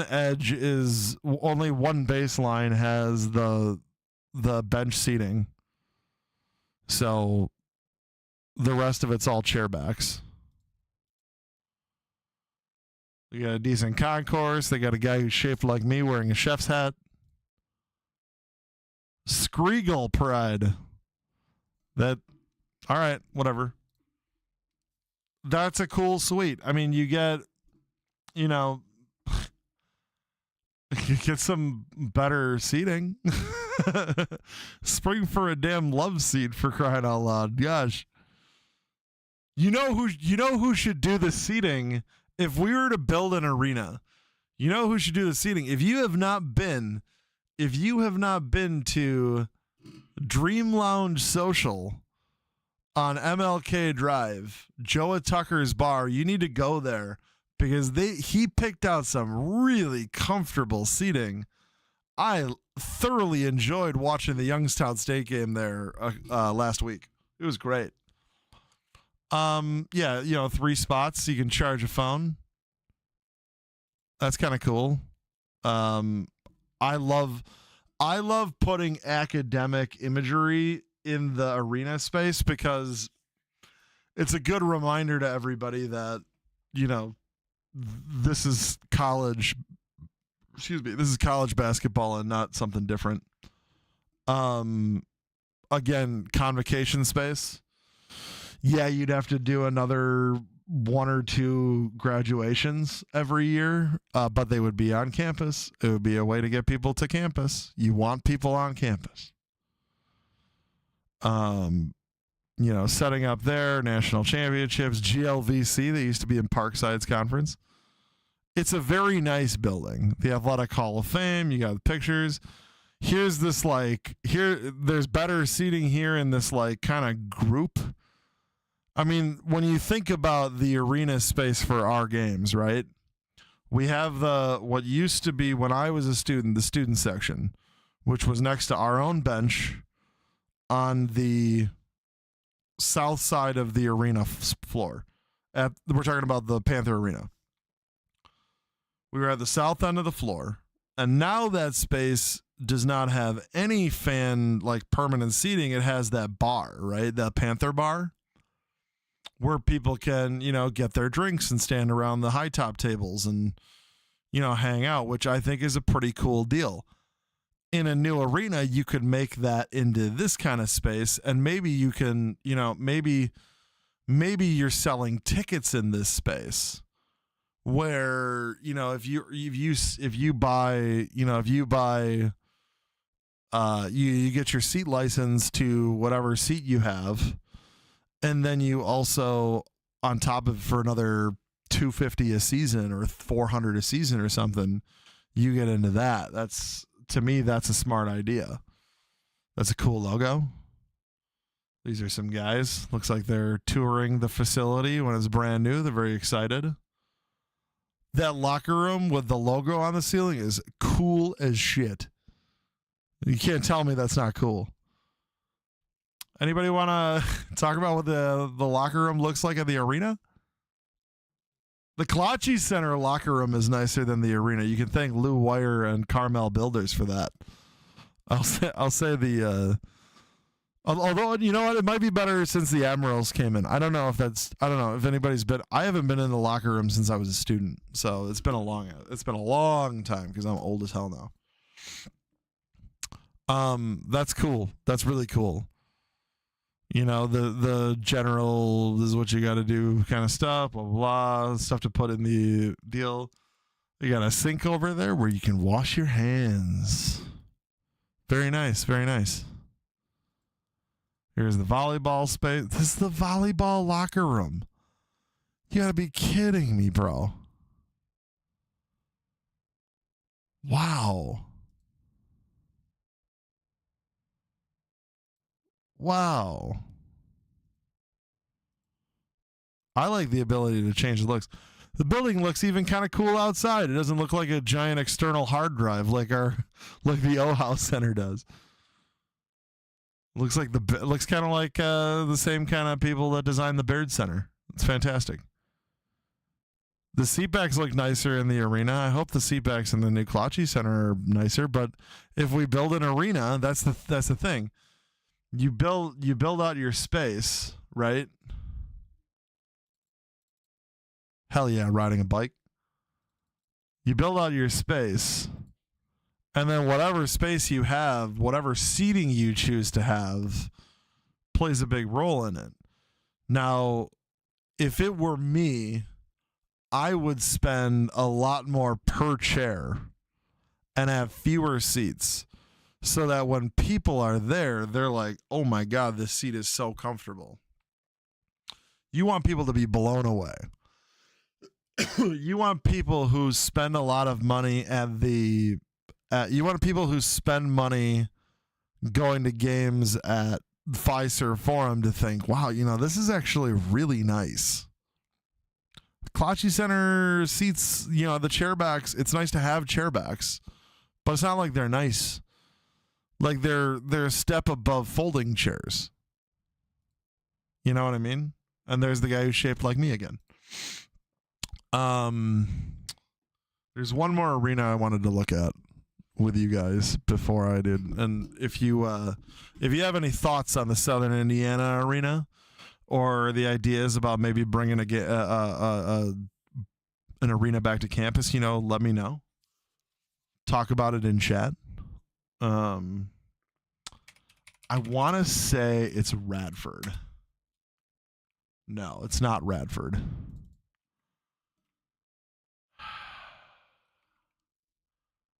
It's not Radford.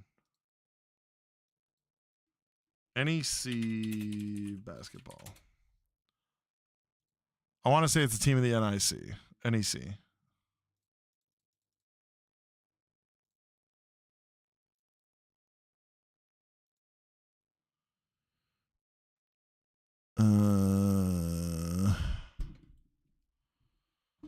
Like on Chicago State in the Northeastern Conference. Maybe it's a Patriot League. As soon as I see the team's name, I'm gonna be like, it's that team.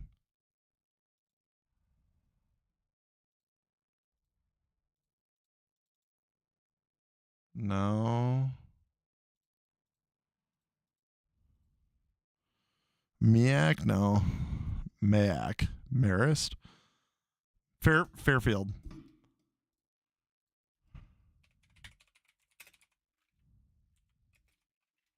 The Leo D. Mahoney Arena. 3,500 seat arena opened in November 2022 on the site of the former Arena Alumni Hall. Cost $51 million to construct, which comes back to money. But I want you to see the space. This building is beautiful.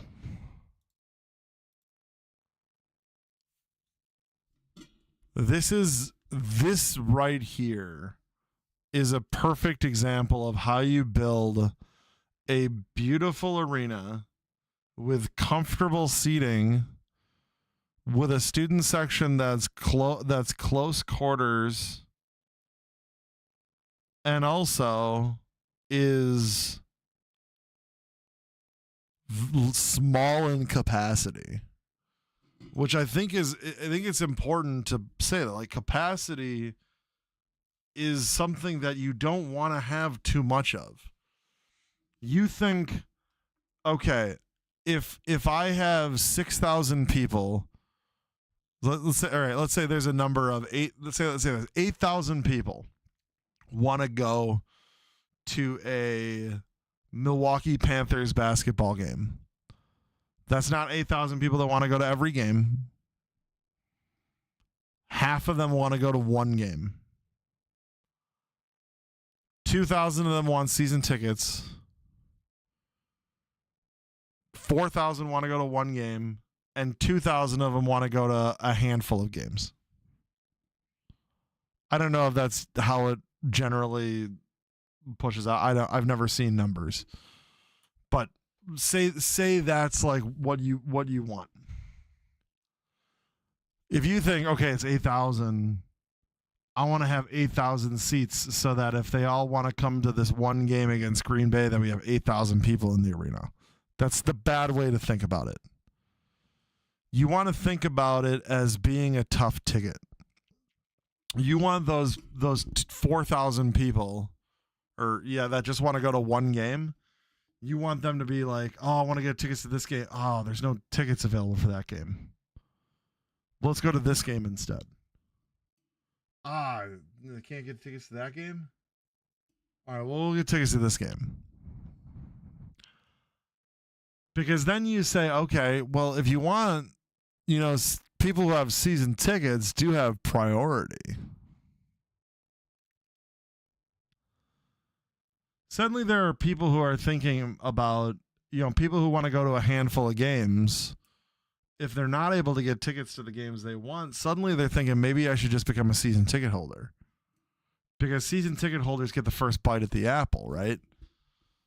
So, or maybe I want to sit closer to the, maybe I want to go to, 5 games a year, but I want to sit close to the space, closer to the court. I want to sit courtside, or I want to sit in the second or third row.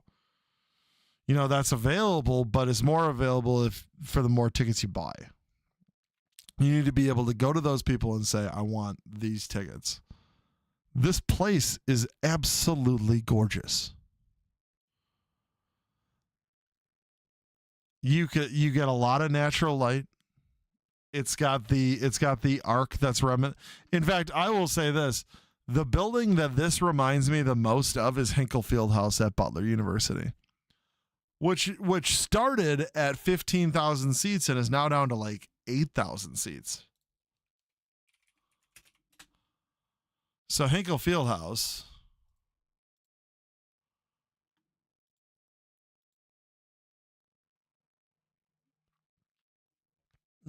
My cathedral of college basketball. I love this building so much.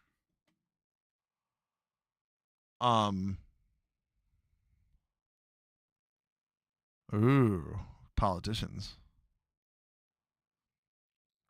So they reduced capacity. They got rid of a lot of what used to be. A lot of what used to be at Butler. First off, they added this giant 4-sided scoreboard, which is pretty cool that we have a better scoreboard than Butler does, and they're in the Big East. And they built theirs after we built ours. But all the seating used to be this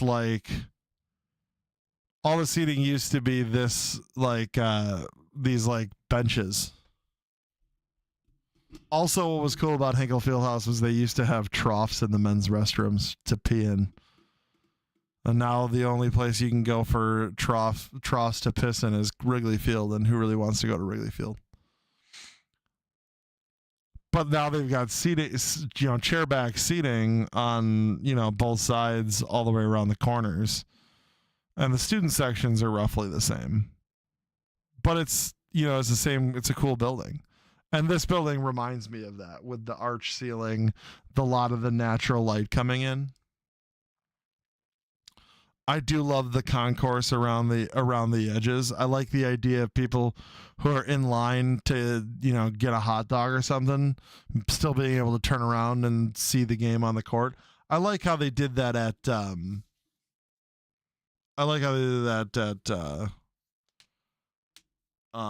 Forum, the Fiserv Forum downtown.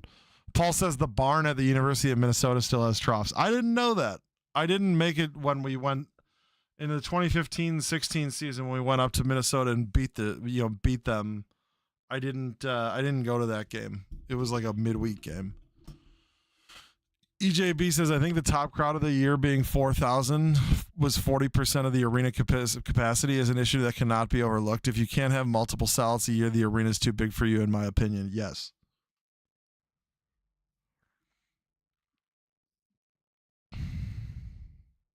The hockey arena at the University of Minnesota also has. I didn't know the hockey arena and the basketball arena were separate. The only thing I know about Minnesota's basketball arena is that the seats start the court is raised like it is at Vanderbilt.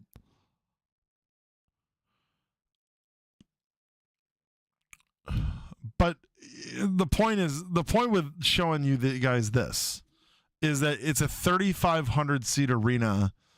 That would any of these people complaining about going to this game on Thursday, would any of these people be complaining if this was the building. I don't think so. If the building was this and everything instead was black and gold instead of red, and it was Panther stuff everywhere, would anybody be complaining? I don't think so, man. I really don't. The footprint of this is also just not very tall.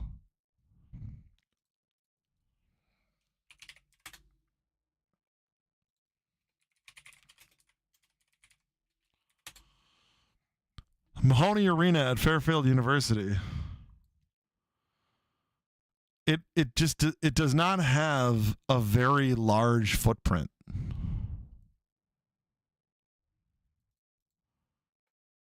Just think about that. And tell me that this space right here is not perfect for an arena.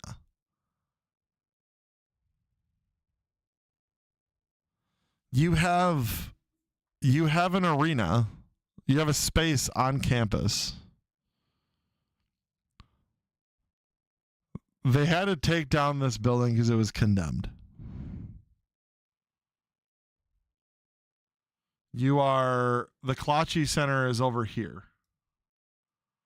Now, this is the pavilion that was finished in 2006. This is the OHAU Center that was just finished. This is our basketball practice facility. And this is the Klachi Center Arena. The Klachi Center Arena can easily fit. Now, all right, the north to south is a little long for this space, but you also have to remember how much building is there south of the actual arena, right? Like if you go into the Klachi Center,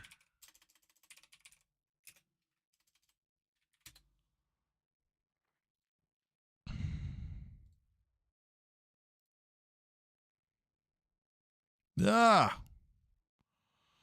If you go into the Klachi Center, here's the arena with the space. Now, north of the seating bowl is basically the width of a basketball court before you get to the north wall. That north wall being right here. Okay. I'd like to flip it around, but I don't. Is there another picture?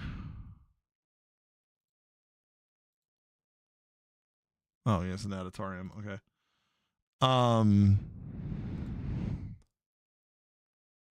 Yeah, I mean, you can see this is where the track is, and this is here. I wish there was a space to see.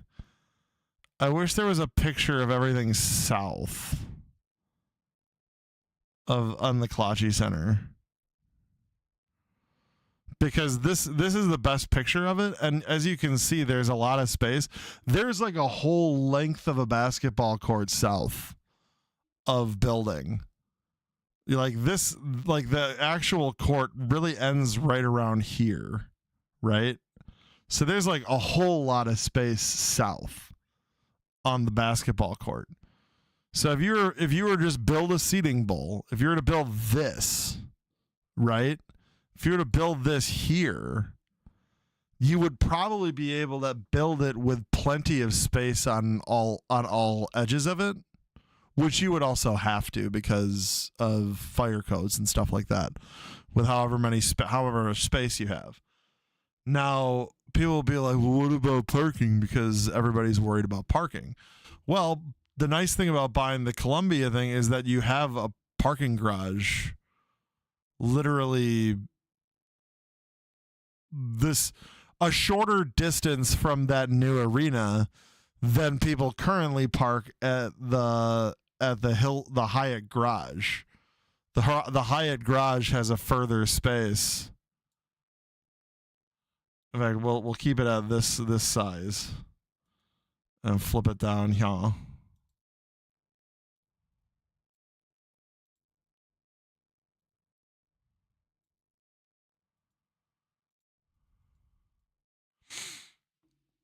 So the arena, you're walking further from the parking garage here than you to the arena than you are back on campus, right? So when you look at it, parking for that building is already set. The things that are not set are, I would say, are the best parts of our program. And I would say that the best single experience outside of the games themselves are the best single experience outside of the games themselves are pregame, postgame at Major Goolsby's.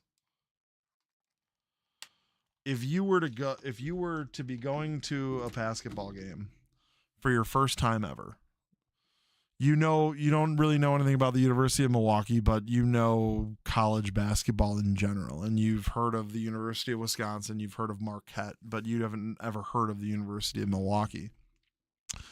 And you walked into Goolsby's half an hour before a basketball game on a Thursday night. And I said, yeah, this team's in the Big East with Marquette. Or I said, this team is in the Big Ten with Madison. You would go into that experience at Major Goolsby's and you would say, yeah, that seems about right. Because it does seem about right, doesn't it?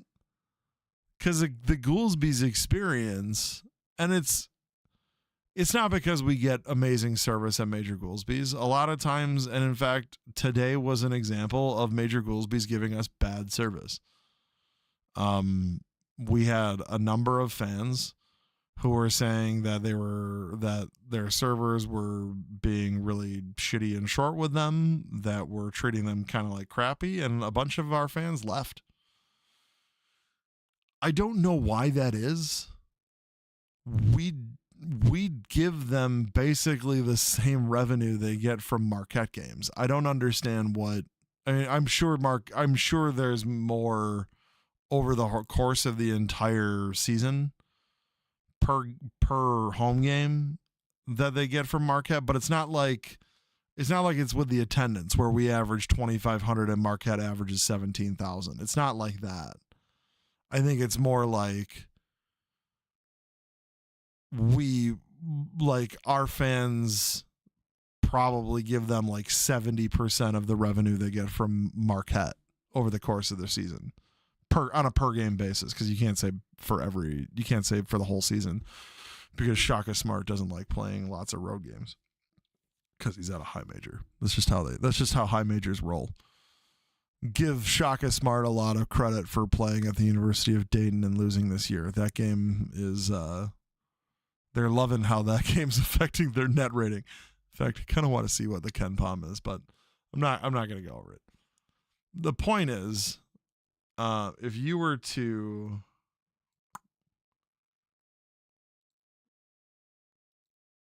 drop, oh wow, this is Google Street View has a building that doesn't exist anymore. See more dates.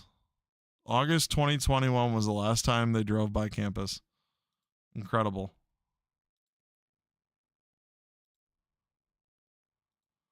Let's go over here. So that building right there, that building still stands, right? That building is gone.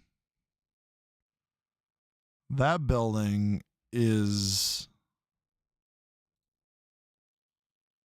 this grass spot here. Now, my dog likes pooping on that lawn, but she'll find other places to go if they put a basketball arena there. The biggest thing is coming up with the money. And I would go to the state and I would make this pitch. And first off, this is something that I've wanted to do with the Black and Gold Club, but I'm me, and leaving everything to a guy with ADHD isn't always the best idea.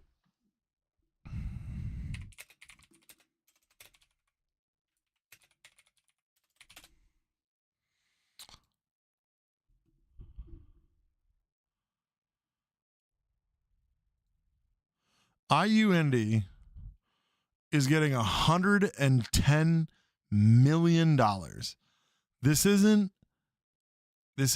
Indiana. This isn't Ball State. This is IU Indy in our own conference. $110 million to host college basketball, among other things. A new year and a new adventure with the perfect Chevy to take you anywhere. With pure power unleashed and future Southeast side of campus, basketball, volleyball court for seating for 4,500 fans. Again, not huge. Loyola, 4,500. That Mahoney Arena, 3,500. The Southern Indiana building, 4,500. IU Indy, 4,500.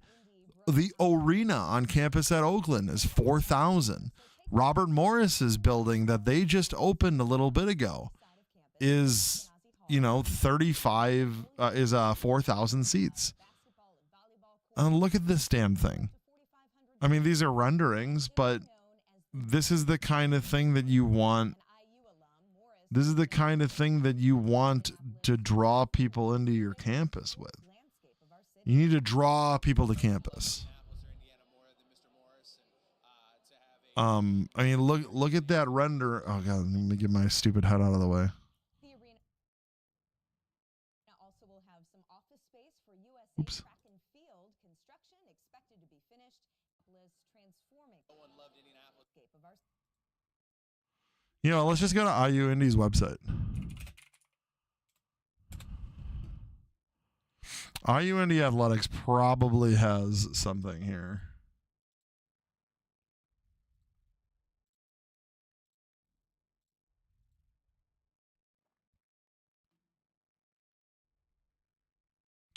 They beat Wright State, by the way.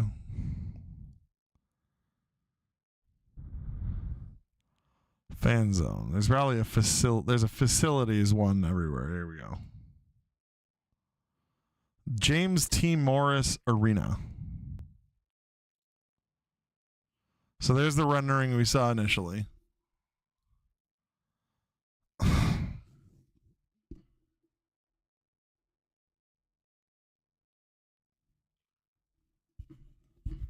Guys, it's beautiful. It's a beautiful building. It's not as good as it could be. I'll tell you why. In Indianapolis, which is a city comparable to Milwaukee in size, you have, it's also it's a state capital, right? Is Indianapolis? God, I haven't remembered my state capitals. Yeah, it's Indianapolis. But it's the state capital, and it's the center of their economy, which, granted, is not Wisconsin's economy, but it's a fairly decent-sized economy. Be like a European nation, Eastern European. I would have suites. I would have suites. I would try but look at this. I mean, most of this is chairback seating. They're showing chairbacks and renderings. It looks nice and inviting from the outside. They don't have a lot of renderings because it's going to take a while. 4,500, as well as locker rooms, training facilities, and offices for IU Indianapolis Athletics and USA Track and Field. Significant portion of the seating will be retractable to provide flexibility and multi-purpose use for events like collegiate and high school sports, including volleyball and wrestling, as well as other recreational activities. We've been in Indiana. I've gone to Indianapolis many times as a Panther fan. The Horizon League tournament's been the most recent reason to go, but also Butler used to be in our conference, and we used to go to Indianapolis every year because we wanted to go to Hinkle. And getting you can say, hey, Wisconsin state legislature is run by conservatives, And conservatives don't want to spend money on a basketball arena. Well, at the James T. Morris Arena, Indiana University is funding $21 million of the project. It's $110 million. The Indiana State Budget Committee appropriating the $89 million remaining in state funding for the facility. It is not about it's about selling these people on this. This is a sales job. And the first thing that I would want to do to set up something like this on a long term is I would like to go to the state legislature and I'd like to build a Panther caucus, if you will.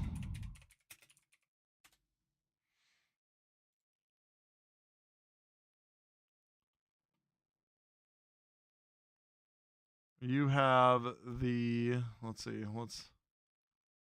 Wisconsin State Senate. We've lost a couple. Lena Taylor's not in there anymore.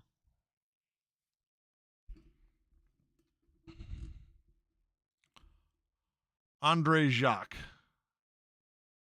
went to Madison. A lot of these people go to Madison. It's just the how it goes. This guy went to St. Cloud State. Tim Carpenter from Milwaukee got his bachelor's at the University of Wisconsin-Milwaukee. 1. Dora Drake. She went to Marquette. Rob Hutton Brookfield went to Whitewater. LaTanya Johnson, Tennessee State. Chris Larson, that's going to be number 2. Chris Larson, University of Wisconsin-Milwaukee. Jody Habish Sinekin, University of Michigan and Harvard Law. Devin LeMahieu, Dordt College. What the hell is Dordt College? Did you take real classes at Dordt College, LeMahieu? Rob Stassfold, UW Eau Claire. Okay. Stephen Nass, Whitewater. Felskowski, River Falls. John Jagler, Parkside. And got an associate's degree at Trans-American School of Broadcasting in Madison. Okay. Sarah Kayeski from Lodi did not go there. Mark Spreitzer from Beloit College. Now, we need to get more Panthers elected to the state legislature is one thing that I'm learning here. She went to MATC. This guy went to Whitewater. Kristen Alfheim went to DC Everest High School. Worked at McDonald's.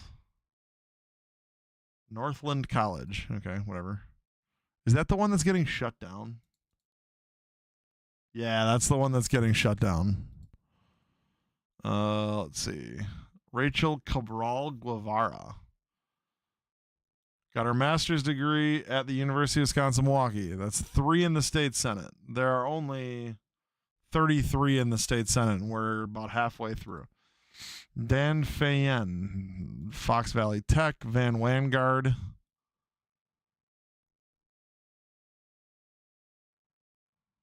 Graduated from Gateway Technical College. Color me shocked.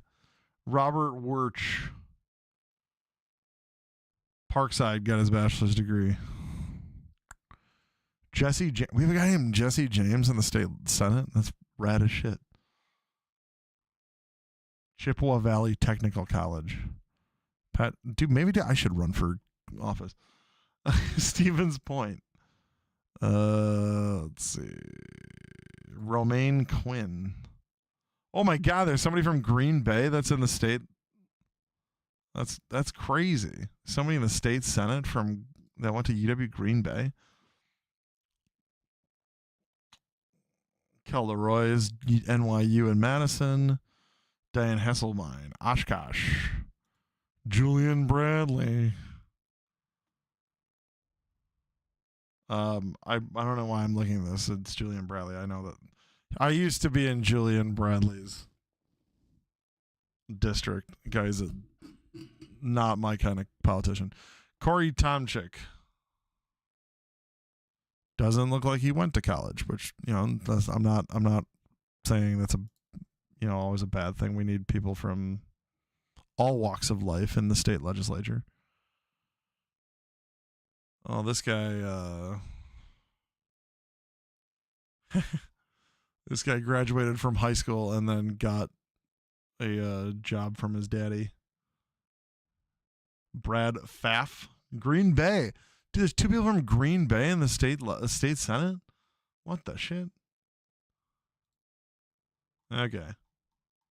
So that's 3 in the state Senate alone. Damn, I thought I was really excited after I was 3 and halfway through. Just, I'm not going to go through this because there's 99 people on here, but there are several who are alumni of Milwaukee who went to the University of Wisconsin-Milwaukee. Supreme Moore. He's Gwen Moore's kid. Did he get a master's from here? He's the kid that slashed the tires for his so bad.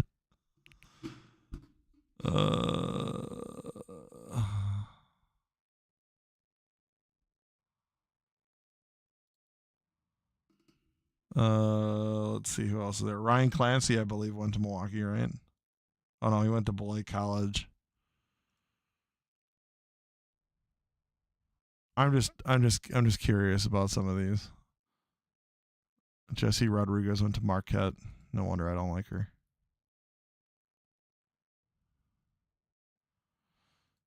This is what I'm learning. We need more Panthers in the state legislature.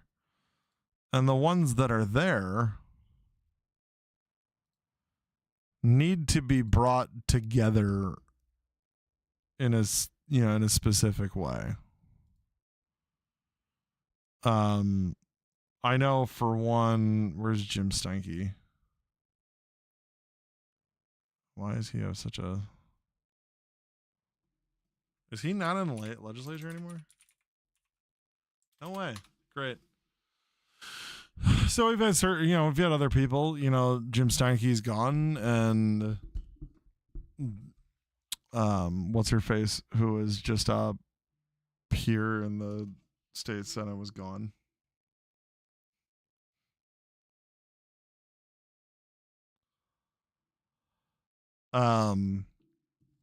Just to wrap this up, because I'm also getting tired. I just got a text from somebody who was watching. Arenas, they're hard to fund, but I don't think it's something that we can't get funding for because we are in a state that is run by conservatives that don't want to spend money on colleges. I think it's something where you need political will and you need to be able to sell it to people. And I think that getting an arena built for the university brings people to campus. It brings more. First off, there are not a lot of facilities in Milwaukee that are in this kind of space. The arena of the 11,000 seats, there's a couple different venues that do this. So it's easier to fill dates for a 4,000 seat gym like this than it would be for an 11,000 seat arena. And the long term is that that's a very, very valuable plot of land that we already know the Bucks owners have wanted to get their hands on to continue building their kind of their Deer District out. We know that's true now. We don't know if, and maybe it'll be true in the future, maybe it won't, but the fact of the matter is college basketball, and you want it to be on campus. You should want to have games on campus. Most games, if not all games, on campus. People will, complain about having to get there, but the parking is already there. Whether it's in the Union parking garage or the Northwest Quadrant garage, the parking is there for people who are driving in from wherever. The arena is on a corner that is, a couple blocks away from private homes, so you're not building it on top of people's houses. And we have a major issue with our student population. The problem comes back to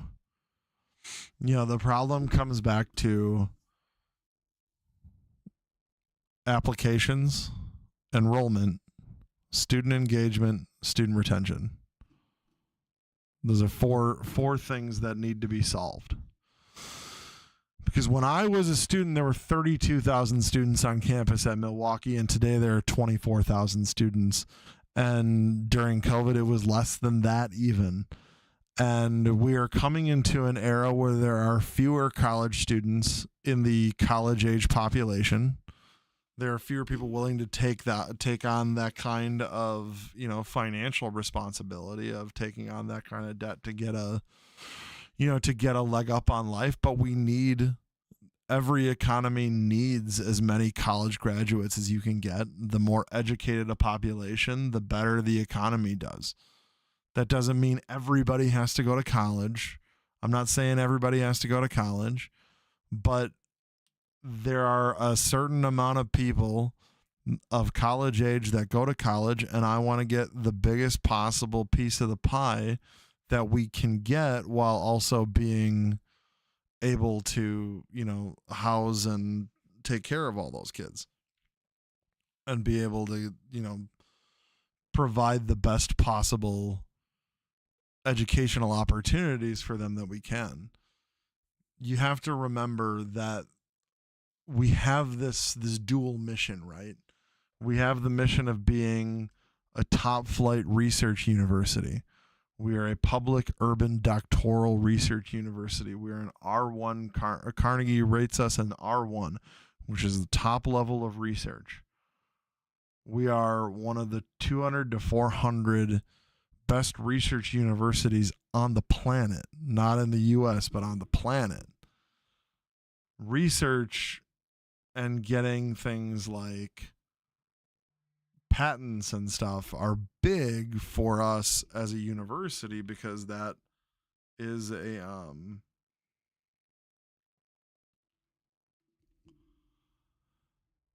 that's big for us because getting patents and stuff is a big part of how universities become more self-sustaining with their funding. You need to be able to find those things. So how do we do that? Well, we need to be better academically. But that, I'm getting away from it. The mission is to be a top flight research university. That's one mission. The other mission, which I think is even more important, is to provide an accessible top flight collegiate academic experience to as many people as we can as want to be able to reach that. A lot of kids, like specifically in MPS or in West Allis where I grew up, a lot of kids don't get into the best schools that they want to get into, and a lot of it has to do with where they went to school. or maybe they weren't the best student in high school. I certainly wasn't the best student in high school. I think I had a terrible GPA in high school. I think I had basically what I needed to get into college, and that was it. Because my ADHD, I only put in the minimum amount of work. Academics were never my thing. And I didn't get into Madison, which was my first choice. And I'm glad that it happened because it brought me to Milwaukee, and Milwaukee is where I found out who I was. Milwaukee was where I found out, what I wanted to do, and yeah, that hasn't worked out the best for me, but it works out for most people. Or it works out for a lot of people. You go to college and you find out who you are and you find out what you want to do with your life and you do it. We're a good university of good people. The people that make up this place are great. And it's important for kids in the city, kids in rural towns where public education is not the best. They need to be given an opportunity. They need to have the opportunity to get a top flight college education. And no matter what people say to me, you get a top flight education in Milwaukee. Yeah, you tell me. Everybody's like, well, you want to go to Harvard. I never buy that crap. Satya Nadella went to Milwaukee and he's the CEO of Microsoft. You think he regrets going to Milwaukee? No. Willem Dafoe came here and left because he got a better opportunity, but he cut his teeth here. And he wanted to be a movie star. He wanted to be an actor. He cut his teeth here. He found who he was. He went off to Studio X and eventually went off to Hollywood. And he's Willem fucking Dafoe. He's the Green fucking Goblin. And he's a Panther. Your college degree is what you make it. And the value of our degree is lifted up every time somebody gets successful, but it's also lifted up by the more how many people know who we are. And it's lifted up by the success of our alumni. And you want to cast the widest possible net, and you want to be able to accommodate as many people as possible. At the moment, if you graduate from high school, you can get into UWM pretty easily because there's nothing going on. And I don't want selectivity rate to become 10%. I don't want the selectivity rate to become nothing, but our university is a lot better than anybody here gives it credit for. And I'm tired of people, and I'm Chad, I'm sure you'd like me, you're just flat out tired at this point because it's 1 a.m. But I'm tired of people looking down on us. It's why I talk about the University of Milwaukee as an idea. It's why I talk about, changing the name, get a football team, get in on that soccer stadium that's going on the southwest side of downtown. Get them to put up some field goal posts and rock with it. Can you get temporary field goal posts? I'm sure you could. The stadium, getting a basketball arena on campus is just a way to increase our success in those metrics. Applications, enrollment, engagement, and retention. Those are things that you need to do better with at the university. We need more applications because we need a higher enrollment. We need to higher enrollment because we need to get as many people here as possible so that there's a big student population. That student population needs to be engaged. And basketball is just one way of doing it. The Upper East Side is a fantastic place to spend the ages of 18 to 23. I don't care where you come from. If you're from New York or Poughkeepsie, or if you're from Stevens Point or Oconto, Wisconsin. It doesn't matter where you come from. Milwaukee is a hell of a place to spend your college age years. And I want people to recognize that. And I want people to recognize that. And I want people to quit thinking of ourselves as this third tier commuter school. When I was a student, and I don't know, this should still be true.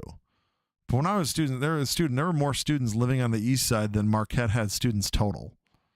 So every time somebody said Milwaukee is a commuter school, I just laugh. It's like, okay, yeah, like I commute, but we have 15,000 kids that live on the east side. Marquette has 11,000 students total. Milwaukee had 15,000 that were just living within walking distance of campus. And the east side is campus. Stop thinking of everything else is not campus. So I'm going to wrap this up because it's getting pretty late. But I'm really happy that you all came out, and I'm happy that you guys stayed with us as long as you did. And for those who are watching this maybe tomorrow or Monday or something, or listening to this, it is 1:13 a.m. on Sunday morning. So thanks for sticking it out. The Black and Gold Club is going to get together sometime soon. I don't know if that's going to be after the season's over or if we're going to do it before the conference tournament. We'd like to get it together. One of our members had a very good idea about how we can support NIL. I want to get people together to talk about that. We want to formalize a push. We want to get 100 people to put forward $250 a piece. If we can get that, we can put $25,000 towards the NIL and we can get ourselves another player. I think that's doable. I think that's very reasonable. I think it was a great idea. If you want to help be part of the process, if you want to help track down people who could do that for us, that's good. If you don't think so, or you just want to be a part of it, you want to be in the know, you want to be in the group, we're happy to have people along. I'm always like the university. I want the Black and Gold Club to be as accessible as possible for the fans, because the experience of being a Milwaukee Panthers fan should be a 365-day experience. I don't think it's something that should be limited to 15 home basketball dates a year. We're going to go to some baseball games this spring. The season's starting pretty rough. They had a shot at winning a game in South Carolina, and that poo-pooed that one away, and they've lost a few games this weekend at UNLV. But that's usually how it goes the early season when you're a baseball team from the north. We still have Franklin Field, which is a better stadium than 99% of stadiums in college baseball. So I think we'll get a Black and Gold Club outing towards the end of the season when it's hopefully warmer in the 60s or 70s or something, and we'll get a group together. We'll get one of those like comfy seating sections and watch some baseball. But basketball is coming first. So if you want to be part of it, you want to help out, you want to be, part of the group, you let us know. Tweet at the Black and Gold Club on Twitter. Black and Gold Club's on Facebook. We're around. And that should be that. I'll see you guys on Thursday. If you're on campus, if you're in the athletic department, I will see you Monday morning. Take care, everybody. Have a good night.